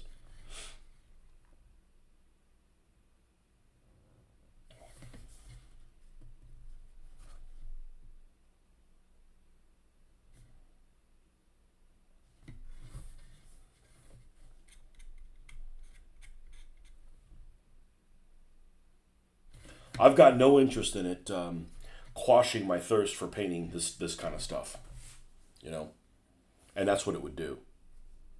You know, next thing I know, like, all right, let me look at, all right, I'm gonna play DBF. All right, let me create some armies that I can use for that make believe Atlantis world, and start creating that kind of stuff, and then the backstories, and okay, that's interesting. But I'm like, then this is gonna stall out. I just no.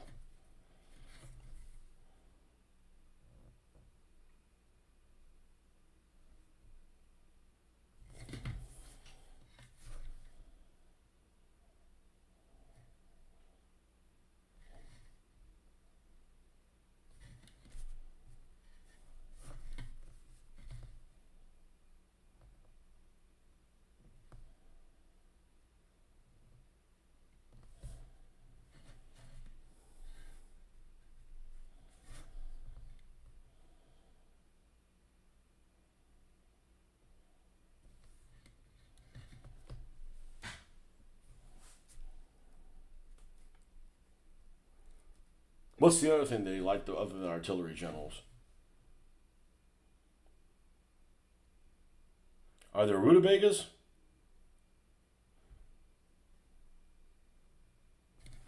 Field full of rutabaga. There's a rule that you got to play the game with shoes.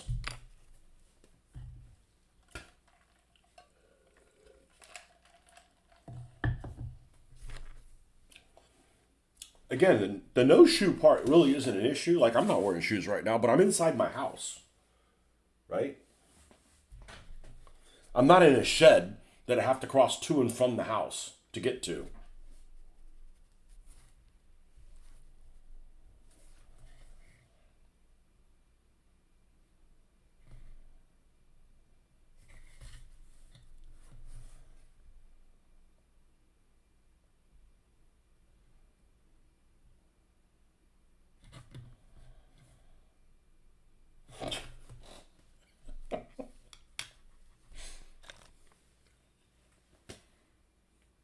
.3D printed foot behemoth.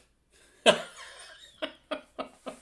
that's the other thing is, I think it would be cool to do some 3D printing because I've got a CAD background, or I used to have a CAD background. But if I have time for that, I won't have time to either game or build or paint the stuff. You know, I'm like,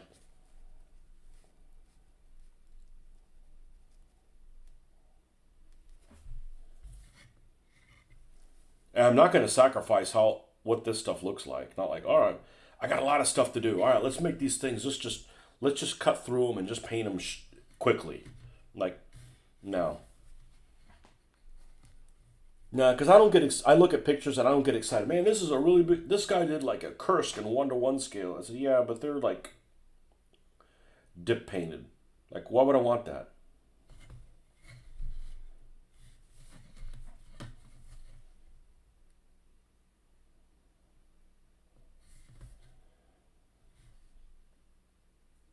That's not very satisfying for me.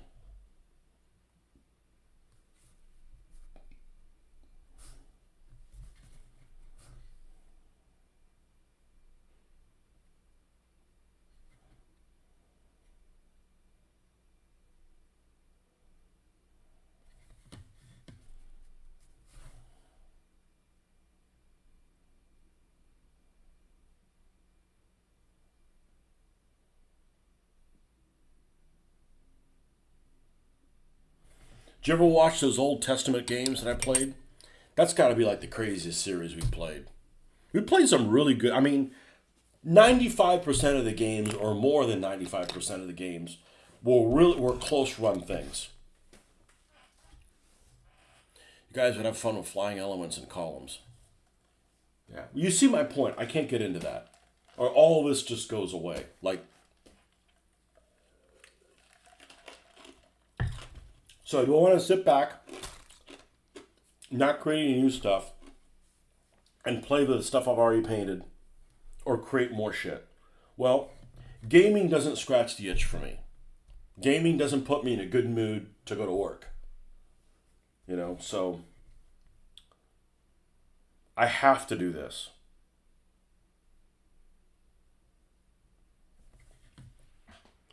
And that's one of the reasons I started playing DBA so rigorous with rigor.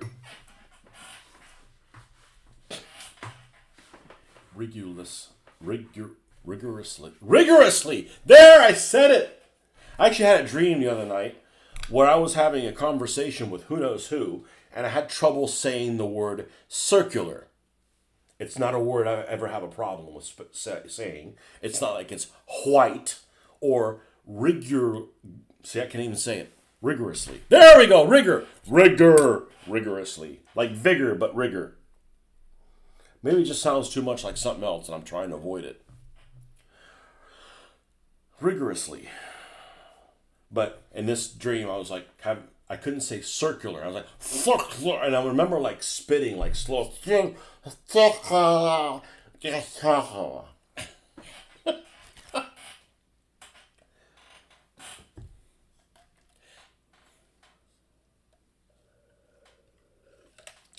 Someone I knew squared the circle by doing World War II armies for hot using his leftovers from Flames of War projects.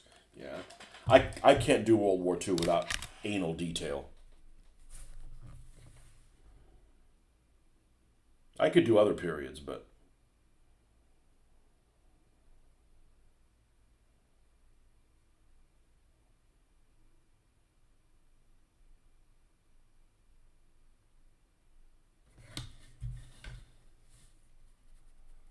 one of the best painters I know. I don't really know him. I mean, it's I've interacted with him very little, but one of the best painters out there, in my opinion, paints stuff for Flames of War. I'm like, the game isn't worth your painting. I'm not. I'm like, Flames of War isn't worth my painting either. Like, I'm not painting to this level and then play, okay, odd even, it's knocked out.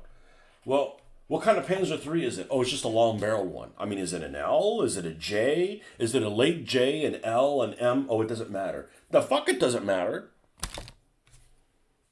That matters to me. That game's not for me then.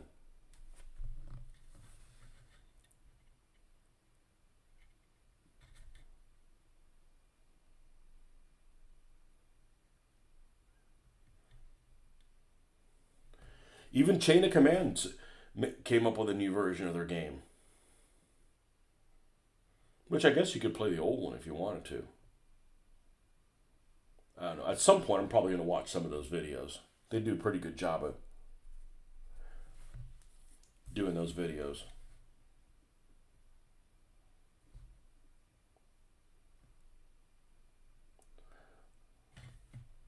So they get one of those shifty players on there. A short little shifty guy.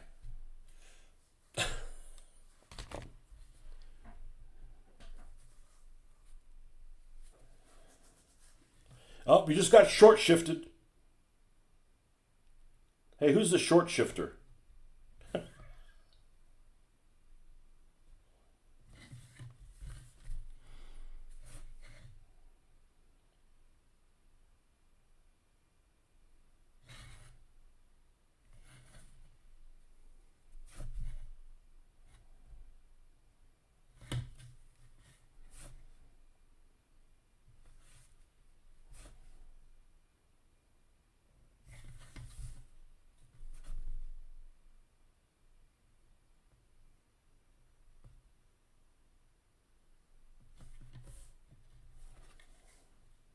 For a basic model, this thing actually has some decent detail on it.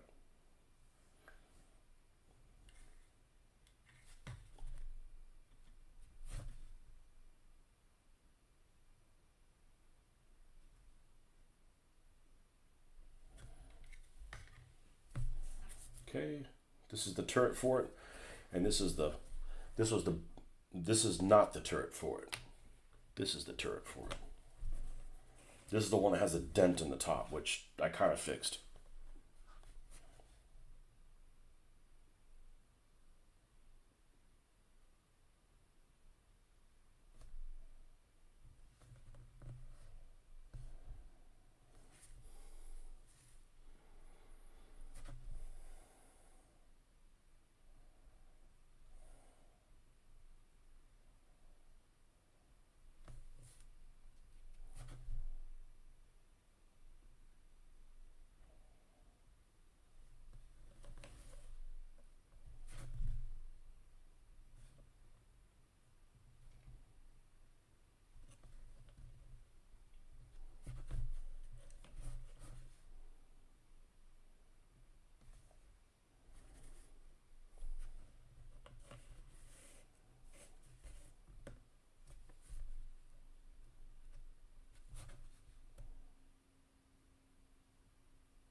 Well, if we have a short turnout today, it might be because of Father's Day. But you know what? That means the fathers aren't really getting to do what they want to do if you're not on my show.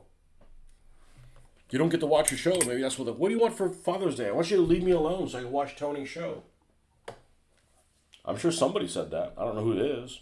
Maybe they won't admit to it. I could think of a lot worse things to do.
You know, and these people that paint Warhammer stuff, you know, science fiction's not my thing. But I generally do like the detail that Games Workshop and companies like Games Workshop put on their miniatures. I don't love that they're plastic. I'm a little bit happier with the plastic now than before. It's great for vehicles, but well, you take something like that. These people put a shitload of effort into the Warhammer, and the game is just way too basic.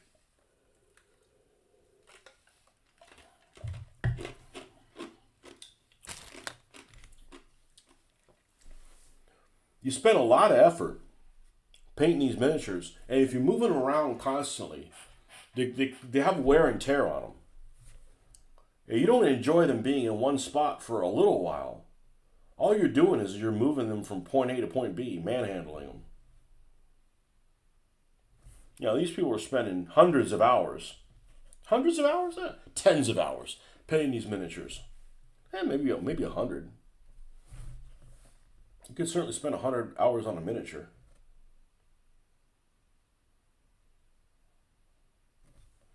And the game system doesn't do it justice.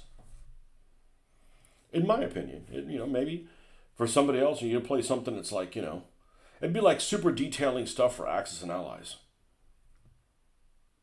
Like it's just not around. It's not around long enough to.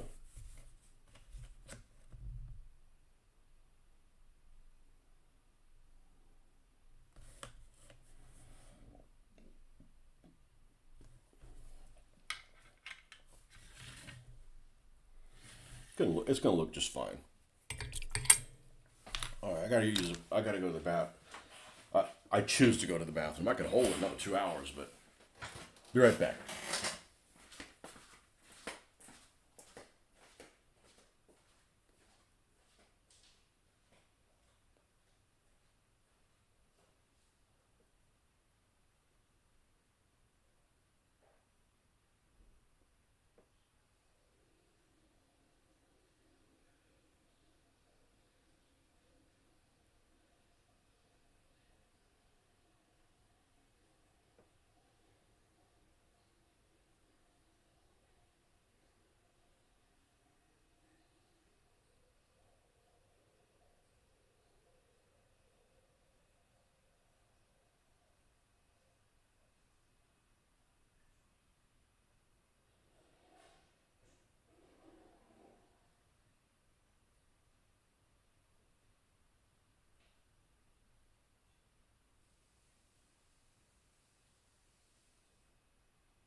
those two done, now we move to or at least that part of the process done.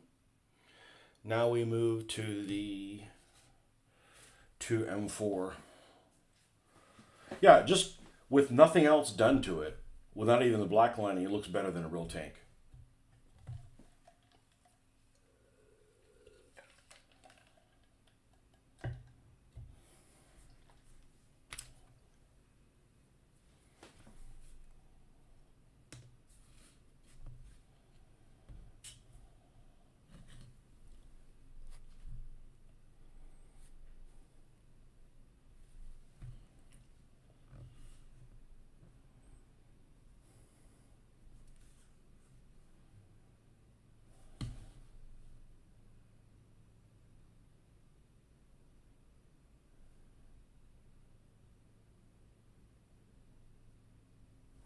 You know, I can do the Stewart.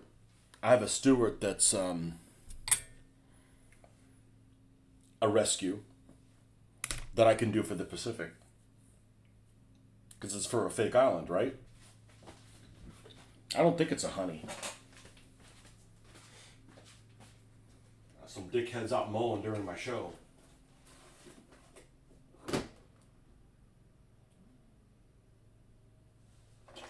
It might be a honey, actually, now that I think about it. I'm probably going to wreck it if it is a honey.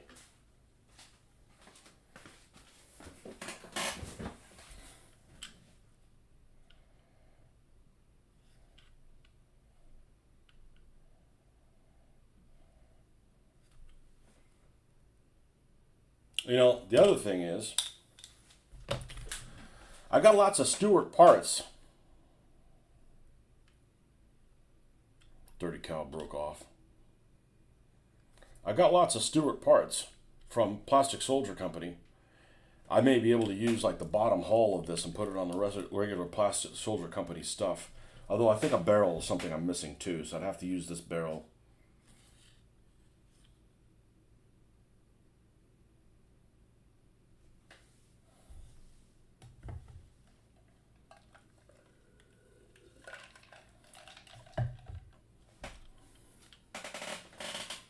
You know, I can use that King Kong, make it disabled, sitting on this fake island, you know.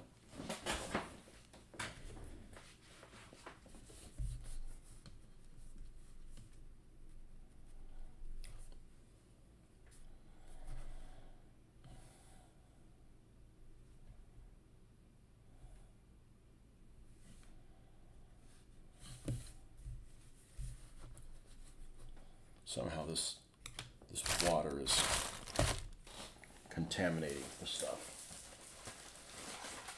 Let's see if we can do this.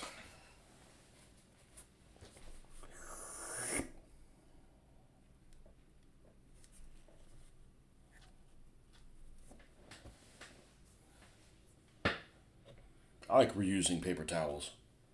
Like you'll throw it away. I'm like, oh, I can always use a little corner to clean out an airbrush or something like that. The whole point of the Warhammer rules is to sell Citadel miniatures. That's always been the philosophy. Yeah. The rules just does it make sense what I'm saying? Like, you know, I think their miniatures are good, and they deserve to spend lots of time on them. But going through them as quick as possible, like, well, they just don't have their heart in the right place. I understand they're trying to run a business, but you know, I would always think, you know, Phil Barker just didn't. I don't think Phil Barker really appreciated the intricacy of his own game. I'm not saying he's an idiot or anything. I think he's a very smart man. But we tried to get freaking milk out of a brick. We try squeezing every little thing we can out of it. And he's just like, I played Phil Barker one time. It's one of my losses. He took his Romans against my Armenians, I think, I'm pretty sure. He just pushed them forward. He just, you know, instead of, you know, playing this game of Mexican chicken. What do you call when you get Mexican standoff in a game of chicken? That's Mexican chicken, of course. Los pollos locos. Órale chingón.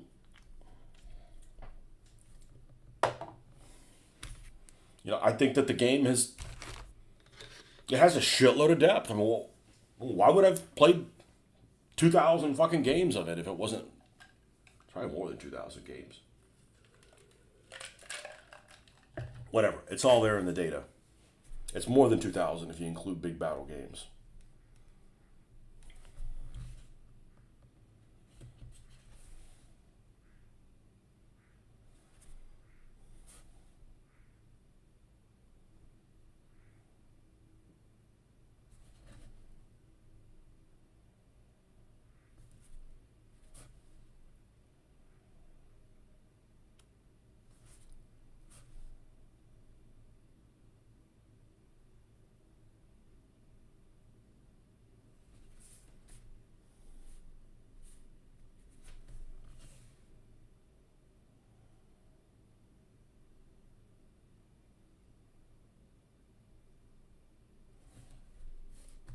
You know, the Warhammer miniatures are detailed enough. They deserve a really good system. Not, let's pitch pennies and see if he dies. Like, come on, man. Like, a little bit more depth.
That's the difference between a hobby company and PLC. PLC puts shareholders first and trades on throughout. And FOMO. You know, I've said this before, and I'm not really knowledgeable in this, but this just seems like that's the case. That I'm not an anti-corporate person, or I wasn't 10 years ago, or maybe even 5 years ago. But so much of everybody's retirement here in the United States is tied up in stocks, mutual funds, whatever, group stocks, that they got to show a profit no matter what. Like, you know, you could have the Black Death, murders could come in and kill every baby in the world, a plague and pestilence, volcanoes exploding, hit by an asteroid. Like, oh, we got to show a profit this year. I said, well, sometimes you can't. Nope, we got to show a profit no matter what. Cheat, steal, murder people, whatever it is, they got to, you know, run dirty games, you know, make shifty deals with Winnie the Pooh, you know, whatever it is. Everything is tied into that. That I think that everybody is doing themselves a disservice by having everything tied up in your retirement in that. So it just drives everything else.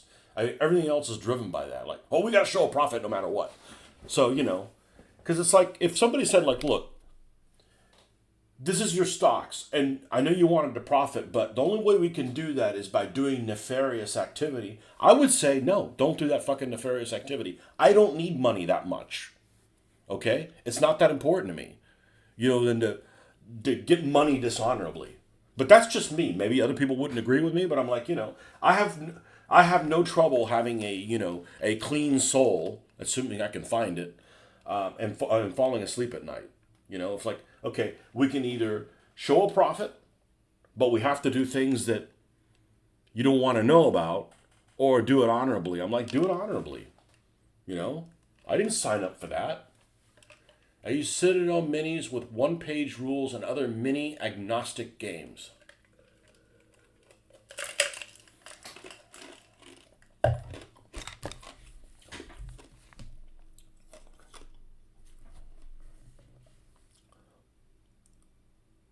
Is one page rules the same as 1 hour war games? I know I've heard of a 1 hour war games type thing.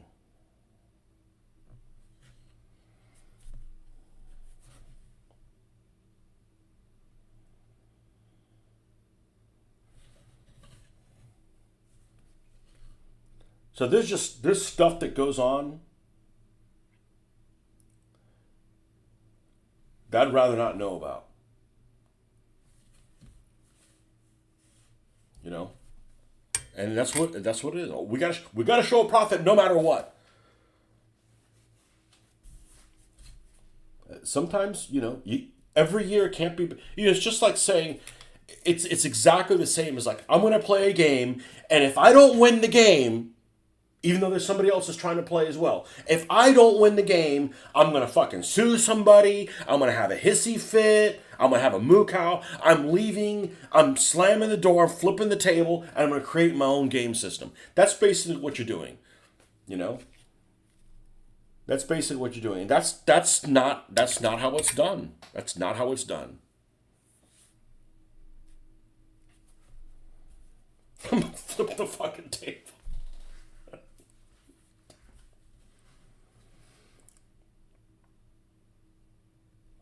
Are there people that still do stuff like that? Somebody needs to if somebody does that, somebody needs to punch them. You need to tie that person down, and ball gags are involved. They need to be punched for a while. You don't get to get away with doing stuff like that.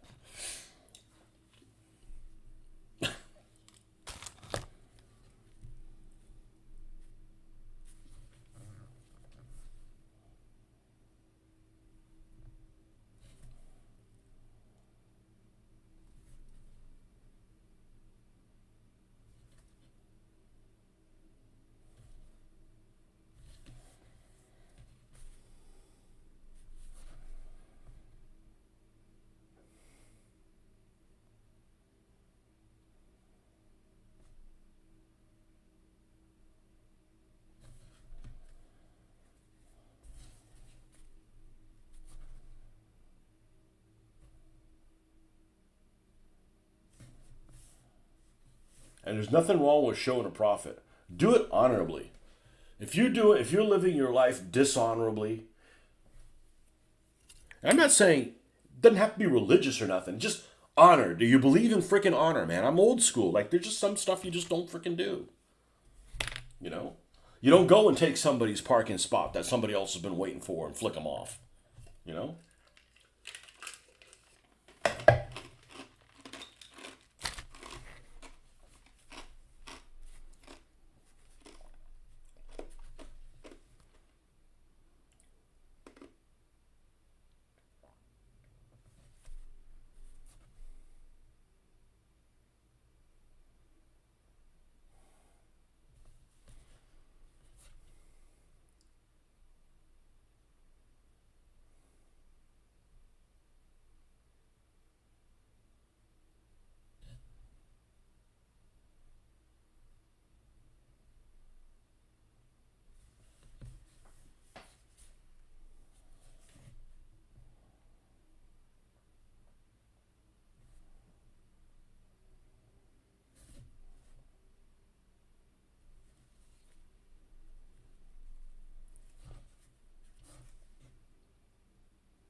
If you can find it cheap, pick up the Chris McNabb book on modern military uniforms. It's the Blandford ones with bigger format. I think I already have it.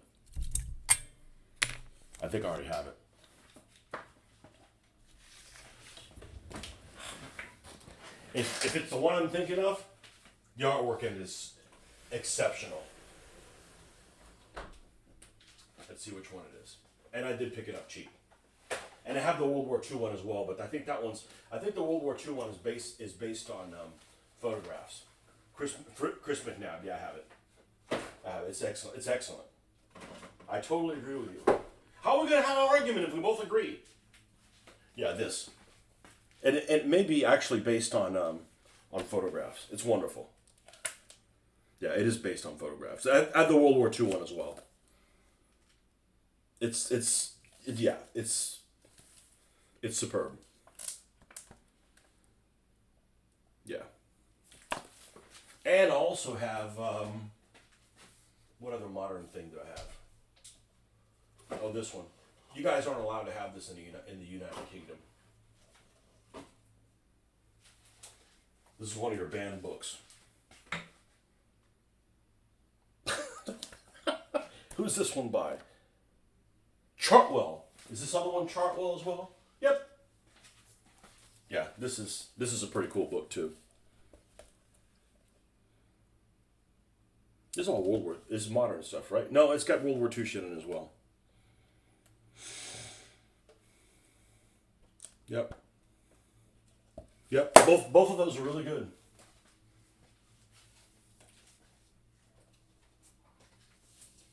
No, I probably paid close to $10 for it. It was probably a $9.99 book, honestly.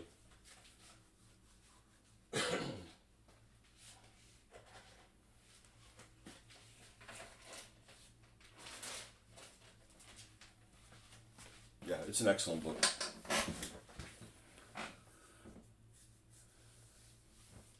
The Malaysian rebels in 1953, they have in it wearing it's almost identical to World War II Japanese. It might be. The zero-sum game you described sums up the attitude of many traders on the stock market. They need results for their outrageous bonuses for gambling with other people's money. Yeah. I just, that's why people have to do drugs for their job. Like so many people are like, oh, I gotta take a sedative, I gotta do this, I gotta take these pills that calm me down. You need a different fucking job, man. Like you shouldn't need that. You shouldn't need money that badly.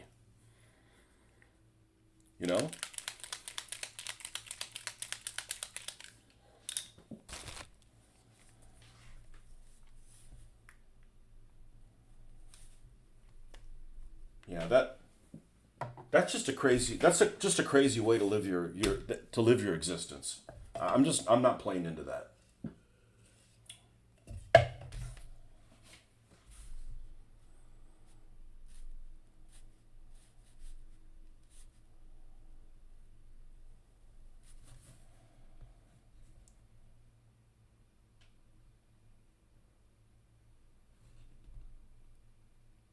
But I'd have a hard time selling cars that I didn't believe in. Like, okay, I don't want to drive a Ford, so why am I selling Fords? I just it's just too difficult to play some kind of make believe life. It'd be like being a ketchup salesman. Like, no.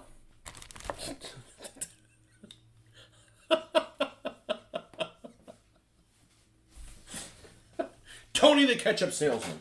Nope. Nope.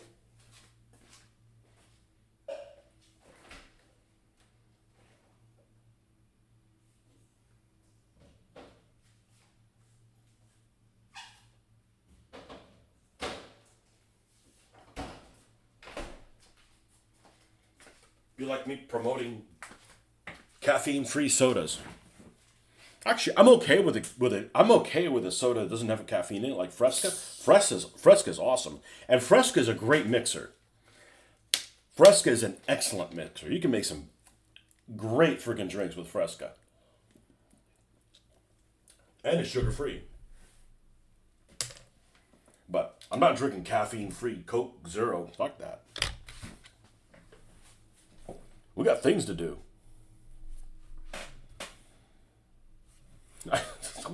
we got places to be. We got people to be. We got places to go.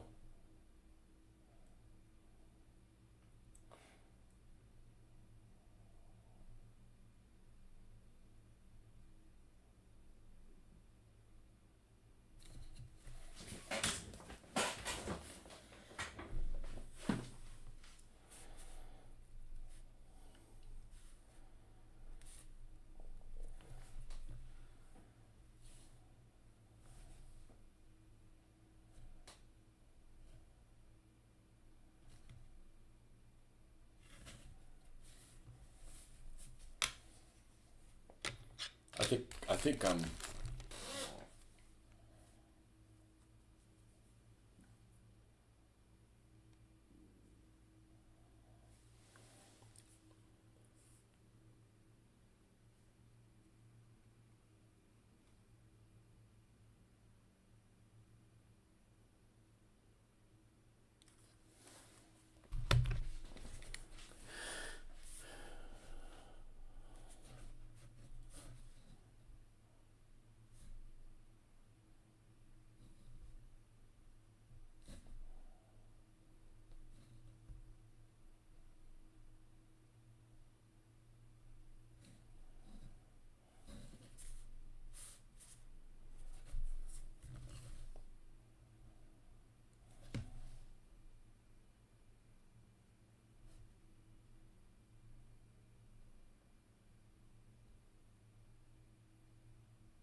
So let's see what comes after this.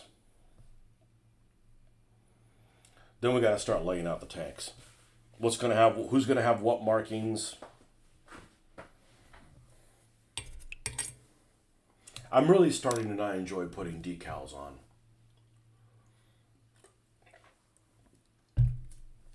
Because the decals are shitty.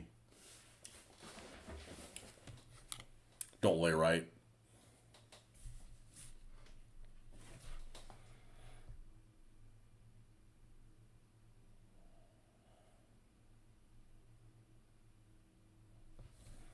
Decals that don't lay right never give you a happy ending. What?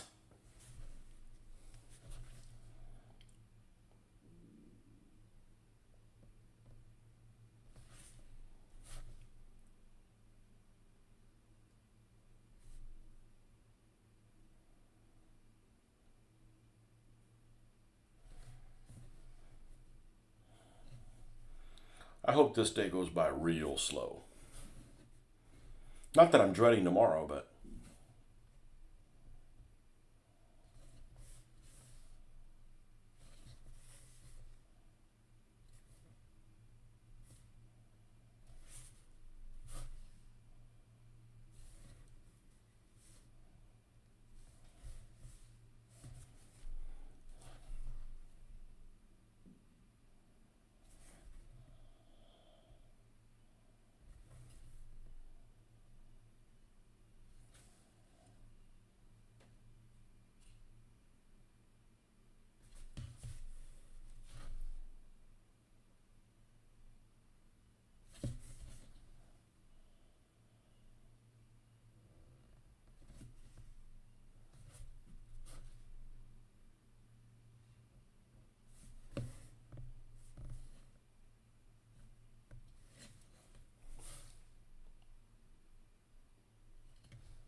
we got Father's Day coming up, my birthday's coming up, and I'm like, I could order these palm trees, and I'm like, I'm good.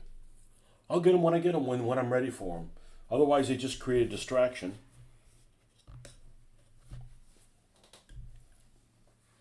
I could pull the trigger on them any day. They'll show up the next day.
Wee!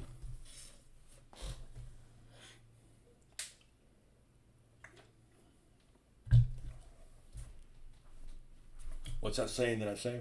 Be happy with what you have, not with what you don't.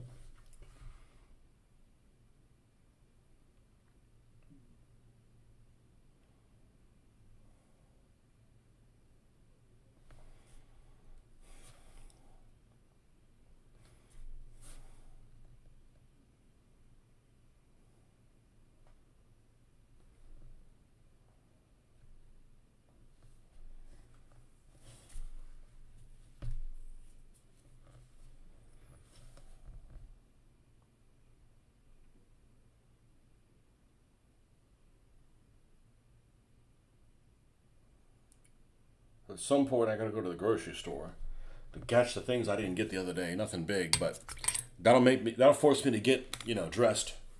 Well, I'm dressed now. I mean, I probably could go like this, throw on some shoes and stuff, do my hair, done, uh, and then come back and airbrush that the black building. I don't I don't think I'm going to. I don't think I'm going to airbrush any of the paint though. I think the paint, dealing with the paint with a paintbrush, I'm in my zone a lot better. I'm in my zone a lot better.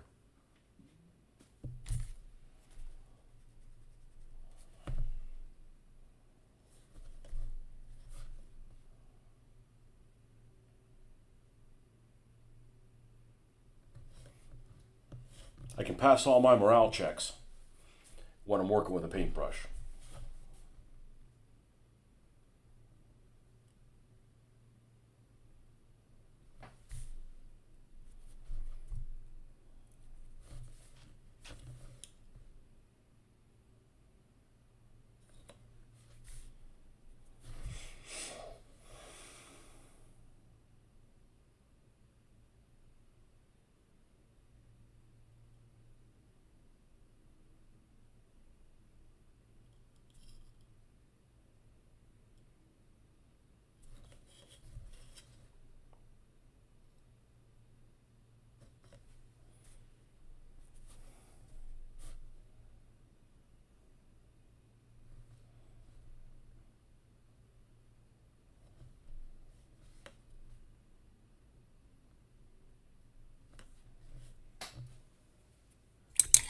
Man, I can't get back into playing that. What do you call that? What's that thing? The Deliverance?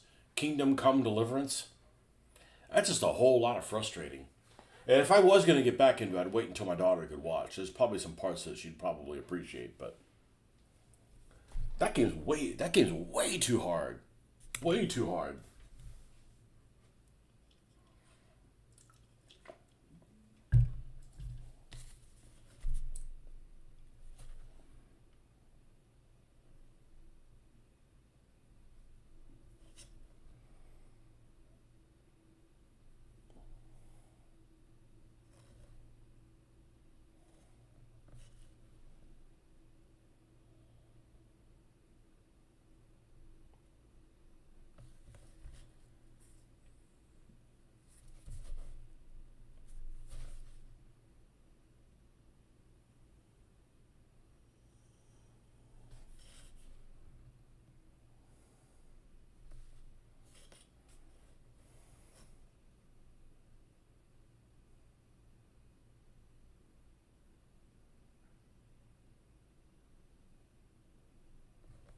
I tried playing.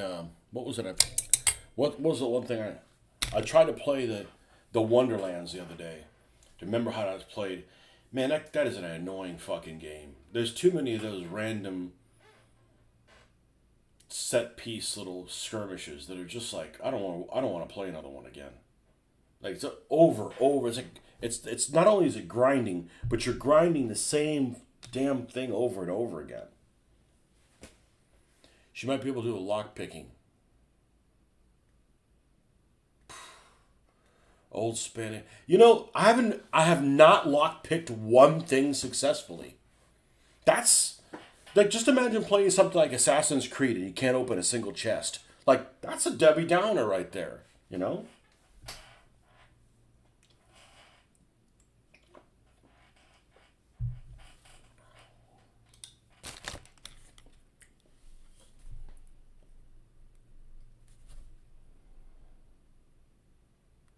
And it's not just me. I looked it up. I'm like, lock picking. It said, yeah, on the console. What's it impossible to do? I'm like, well, I'm not going to rebuy it for the computer.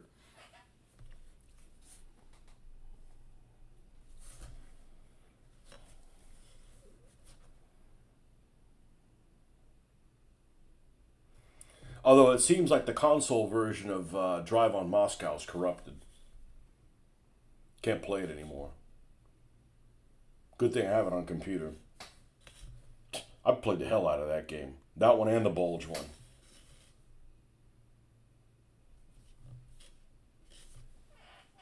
I think the Bulge one's the only game I've ever played that I unlocked all the achievements for.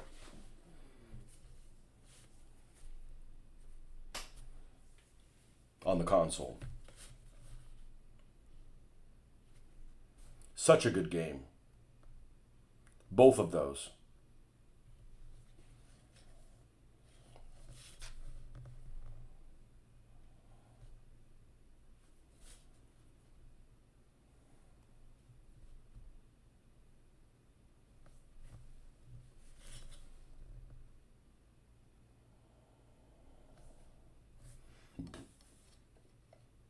Okay, Shermy.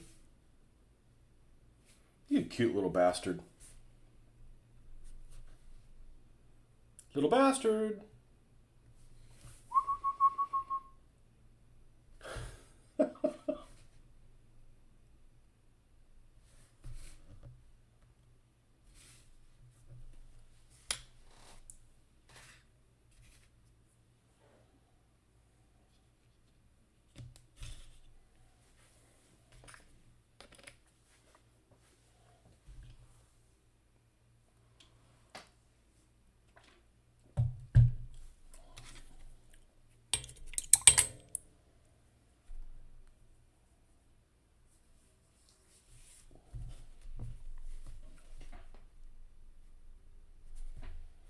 Man, it's still early.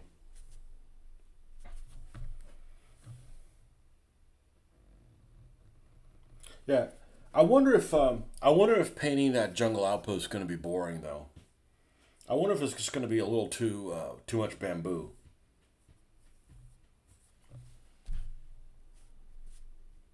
I know, but I should probably do that before I get involved in more Pacific shit.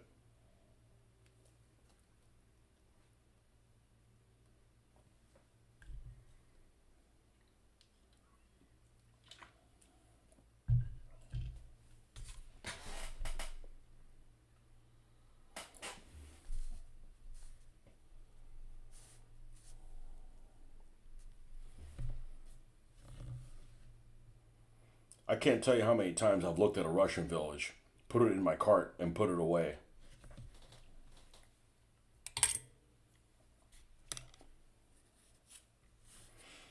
But really, the only amount of troops I have enough troops to do both things is probably Americans versus Germans. That's probably only ones. I have very few Russians. I'm discounting the one squad I have painted. I don't really like them. The FAA guys, they're not painted horrible, but they're not up to my standard.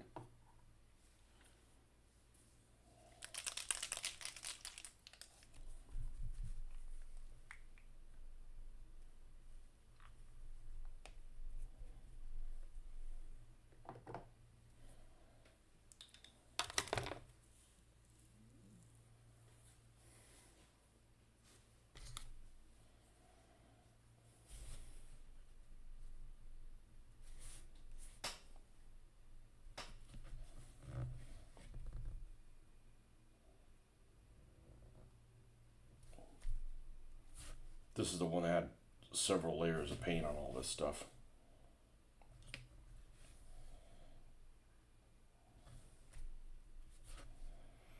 By the way, I never had that Japanese bunker. I just looked at it a lot. There's a Japanese bunker out there that's on Etsy that looks really, really cool. But in reality, a bunker thing is boring. Somebody sits here.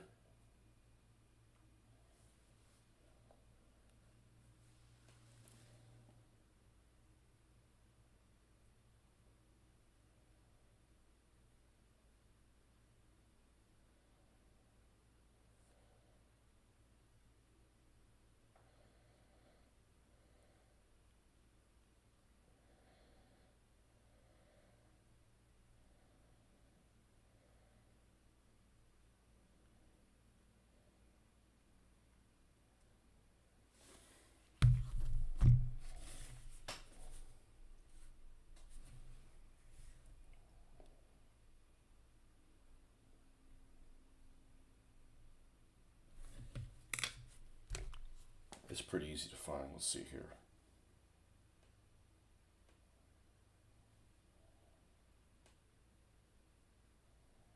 See, this freaking news article. Auto brand files for bankruptcy as CEO speaks out on final straw for business. Who is it? Is it Ford? It'll be somebody I'd never even heard of before.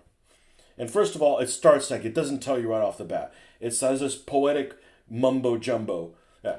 Morelli Holdings. Yeah, they're one of the people that like make spare parts for like different, like, okay, move along. That's why we don't pay attention to you, media.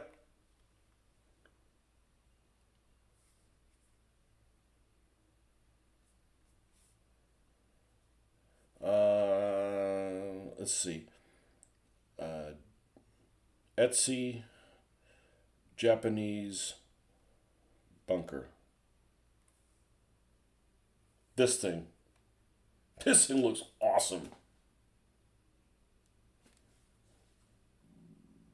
Now, it's cost prohibitive to ship here, but it's probably a design that many people have. Like, that is freaking cool. That's really pretty cool.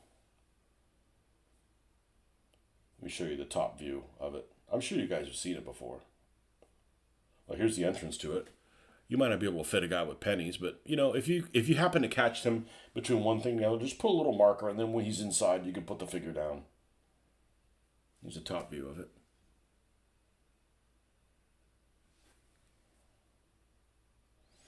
Here's it being open. I mean, I could make it, but that's a lot of time.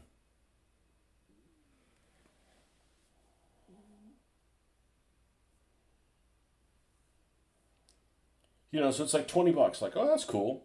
Well, what's the shipping? It's this Portuguese dude that's 1541 shipping in the United States. I'm like, nope. Nope. That's too expensive. What we got here? Ah.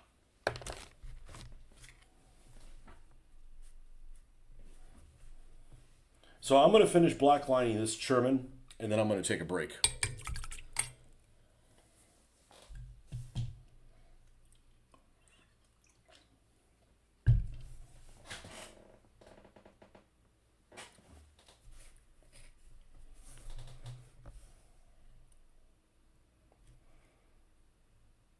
Because it's stupid to stop right now. This would just take, I don't know, 15 minutes, something like that. Don't really time myself. It's probably better that way.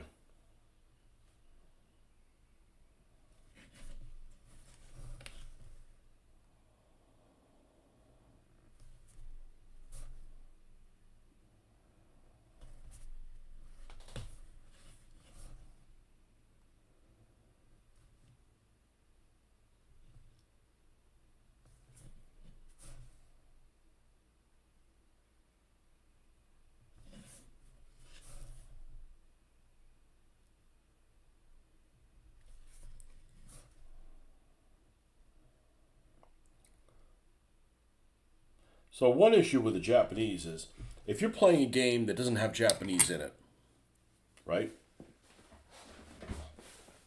What special rules would you put in there for the Japanese? Like banzai charge? Like, how do you handle that?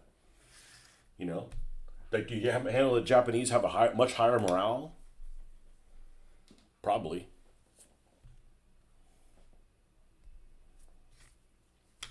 I don't know. I mean, I don't know that I don't know how to do that.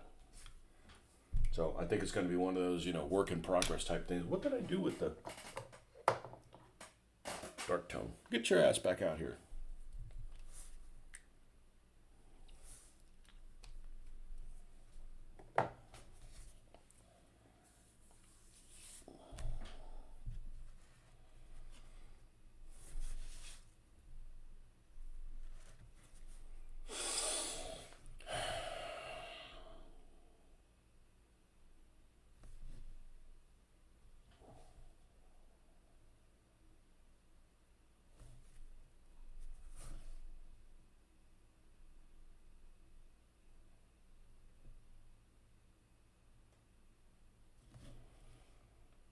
I only played with the Japanese a couple times in ASL. They had a couple rules, but their base morale wasn't necessarily. I want to say something like if they failed a morale check, they wouldn't break. They would like casually reduce or something like that. You could certainly look at that stuff online and figure, okay, well, how would you handle that on a one-to-one person basis?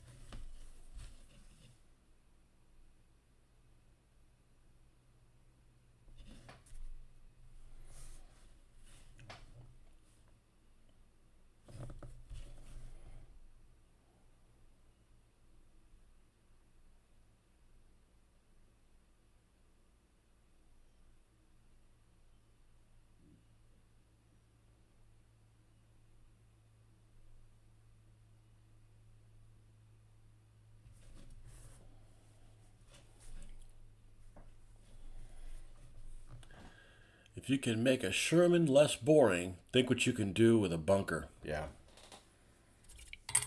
Well, the whole thing is, and I've seen this, we've all seen this in a wargaming magazine. You'll pull up a wargaming magazine that the best example I can think of is it Barry Hilton? I think it's Barry Hilton. I don't give a flaming rip about sailing ships. You look at the stuff that he paints and takes photos of on his glassy water, and I'm like, put me in, coach. I'm like, it's awesome. But, he puts a lot of care into that stuff. And, he puts a little name on the picture of where everything is. And it's like salivatingly attractive.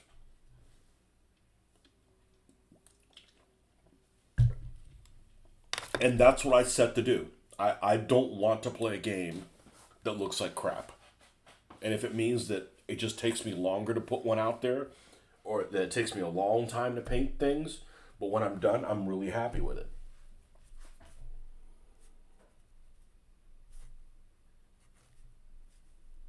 Or I like to say is, it ain't fair, you British sons of bitches get all these really good looking games to play with at your clubs.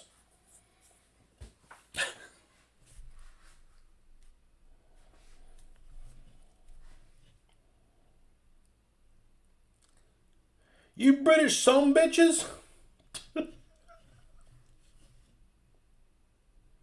And I understand not every game in Britain looks like stuff in a War Games magazine. But all the War Games magazines that look really good with games are in Britain. You know?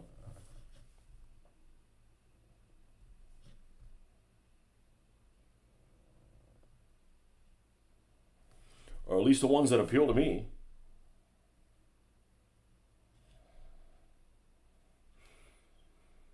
I came across an article by the guy that does all this super terrain, whatever his name is. Can't think of what his name is. He's got a name like Barry Hilton, but it's not Barry Hilton.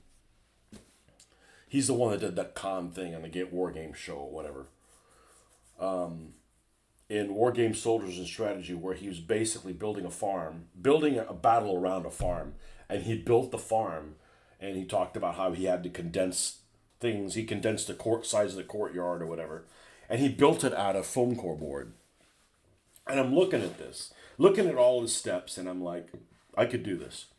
I could do this. I just have to find a way to not get the I don't know what to do next, so I'm gonna move it off to the side and go do something else. If I can keep the momentum going, I got it.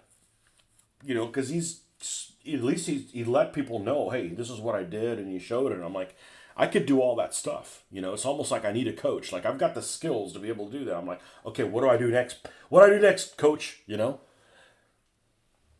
Joe Bilton. And what was the other one? Barry Hilton. Yeah, it's the same fucking name. It's Joe Bilton. Yeah, he does incredible stuff. Well, I was looking at this, and he used foam core board and spackle. I'm like, okay, I know how to use all that stuff, right? And I can I don't mind spending a lot of time on something as long as I can as long as my morale doesn't drop, right? Like my morale doesn't drop on vehicles anymore because I've had so many successful ones. And I know okay, you're not happy with it right now, but you still have 6 more steps to do. Don't worry. This is all in the back of your mind. Don't worry. It's all going to turn out just fine. But when you've never done a building before, like if you could throw that entire Italian village at me now, and I'll be like, oh, I'll knock that motherfucker out in no time because I can do it, right? But if you've never done it, you're like, oh, you don't know if you're on the right track or not, and that's my worst enemy. That's absolutely my worst enemy. And you guys help me a lot by just putting up with the nonsense that comes out of my mouth, just so I can stay motivated to complete things. But that's what that's like. I don't know. I don't know if I can do this, and it's not looking like it's going the right way. Where it's like you just start throwing paint, just start slopping paint on, and paint your way out. And by slopping, I mean, not really slopping it, but that's my biggest struggle, is I always have I don't know, this isn't, and it doesn't happen with vehicles, and it doesn't happen with figures. It happens with stuff that I've never done before. You just have to stay on track. You got to stay on track to finish it. Like those buildings, I never did all those buildings for the town before. I don't know how this is going to turn out. Just keep painting it. Just keep painting it. That manor house turned out freaking great. I didn't know how. I was concerned how the rocks were going to turn in the driveway. Oh man, I don't know how this rocks ain't going to turn out well. The pavers. Just stick with it. Just stick with it. I want to get into this, but I don't have the patience, I don't think. Well, you got to do something. If this didn't bring me positivity, I wouldn't do it. It definitely brings me positivity. I look at this and I'm like, it's a good day. That's why I do it. Some people resort to alcoholism. I resort to this. No, seriously, this is what it is. It's to feel good, and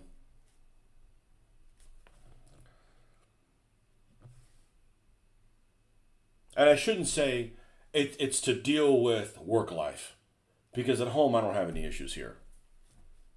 I have no issues here, but work, there's just stuff you got to deal with at work that's that's frustrating.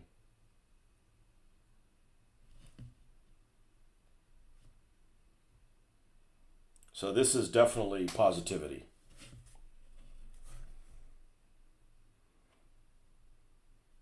That's why I got to do this.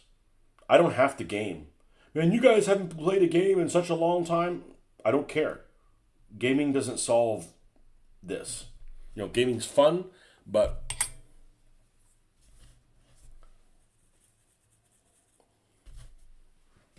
this is my stress relief.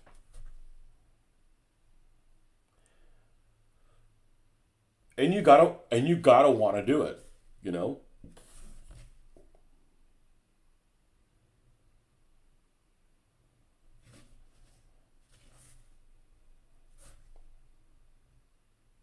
I know people that spend all of this time watching television over and over again. They just sit there and they watch however many seasons or whatever. That's all they do is watch television. Television sucks. Okay, if television was interactive, or you got to make decisions or something like that,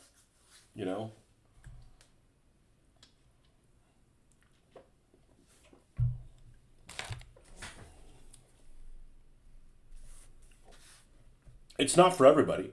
Most of the game group in town, they don't build it. They don't do anything. They just game.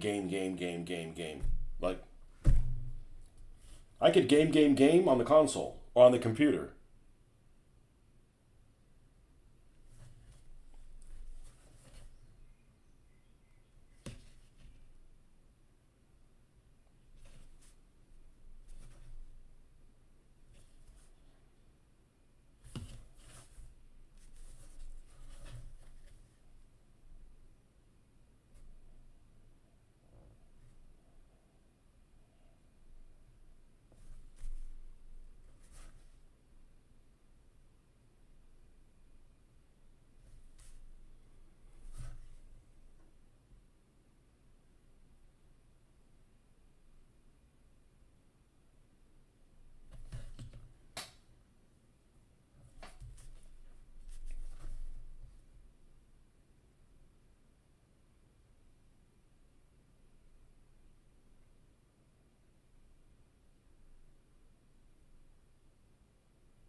I totally have the patience for this. I don't have the patience looking for fucking files to send to Ben, and I put it here and it's not there, and I just put it there. Why is it not?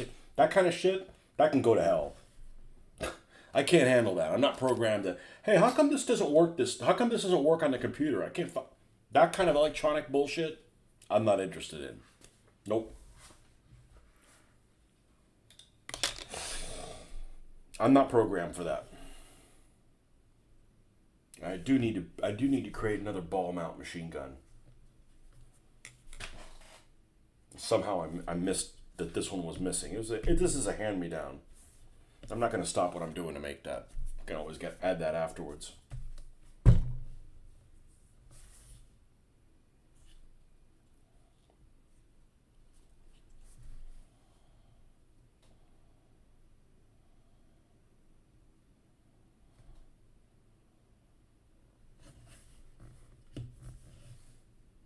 Different people find different stuff. Like some people like gardening. I'm like, all that work, sweating, swatting at bugs, and then the thing still fucking dies on you. I'm like, nope, I don't need that in my life.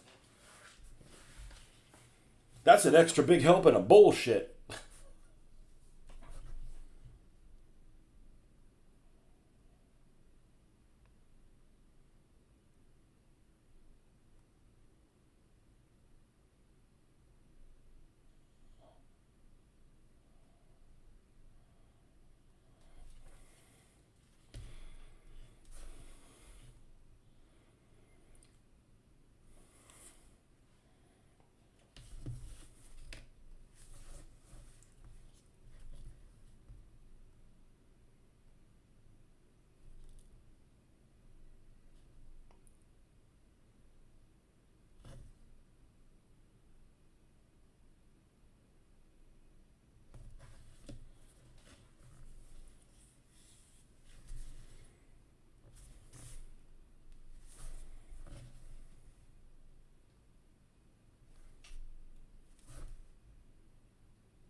And I'm definitely a creature of expectations. If I expect something to be easy and it's not, very, very frustrating for this person.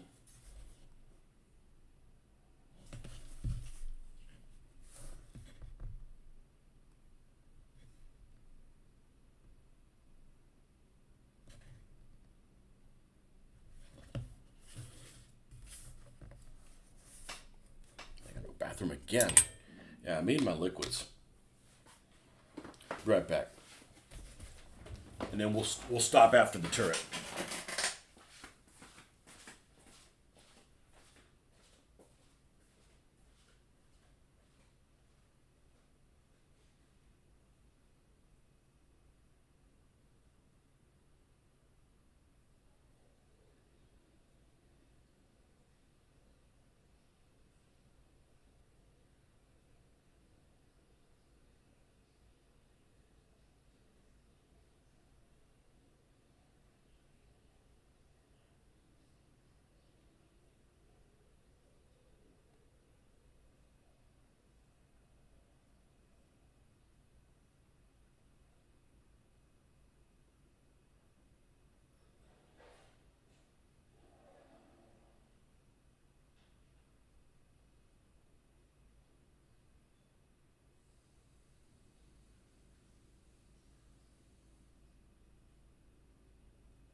I might actually consider spray painting the jungle outpost after I prime it with an underlayer color, so I don't have to slop back paint on. But that remains to be seen if I decide to follow that track or not.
So I was watching some of the jungle trees. I was watching two videos this morning, and I was having a hell of a time trying to concentrate on the screen. I don't know, my eyes were really tired.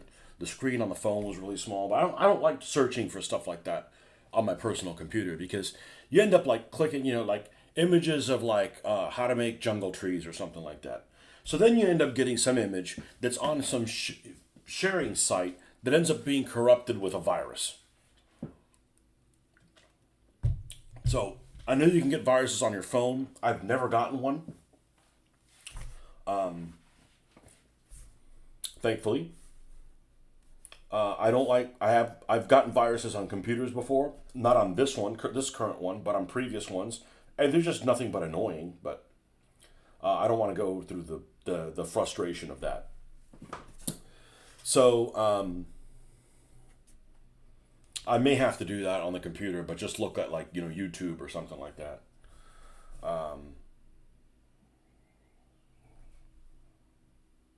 But speaking of patience, there's a whole lot of there's some guys that there's one guy in particular that did some jungle trees that look really good, almost like the banyan looking ones with like the what do you call it, the vines that are growing up the side of them.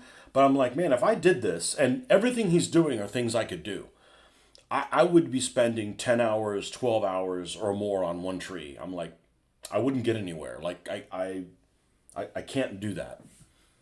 You know, I can't spend that much time building each one. Like painting it, it wouldn't take that long to do. But building each one, like that's just too long. Just too long. So I think I want to stick to trunks that are pre-made because that'll allow me to drill the bottom of them and drop the magnet in there, and then we have we have the free form forest, not one that's forced to be like on a stand or something like that, which is a problem for storing. It's a problem for storing those things. You're like, where am I going to put all that stuff?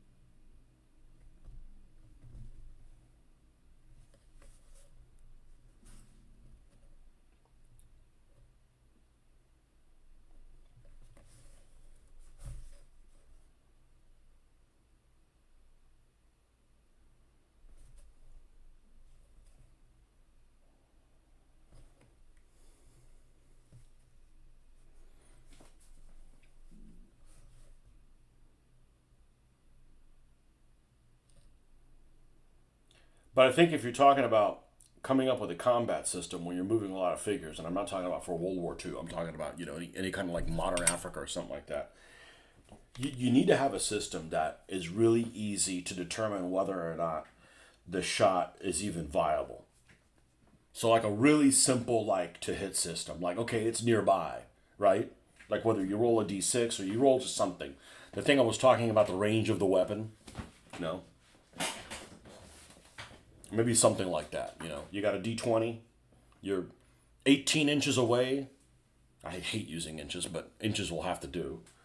I don't mind the inch themselves. It's the partitions of the inch that I have a problem with. So, you're 18 inches away. You fire a weapon with a d20. You got to roll high. You got to roll that range or closer to hit.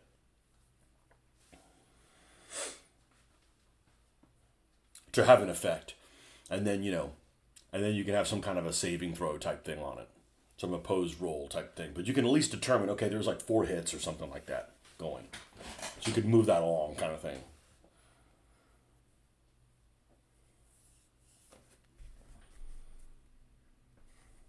Something simple. So you're not looking up charts for gunfire. That's the whole thing. That takes a long time. That's what really slows down the game.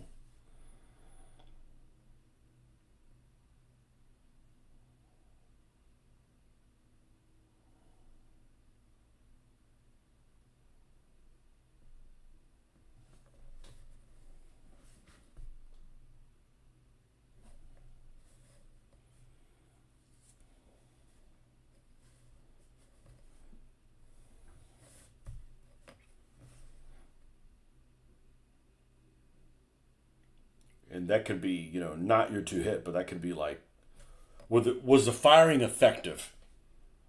Okay, if you rolled successfully, then it was effective. Now it's a question of what effect did it have?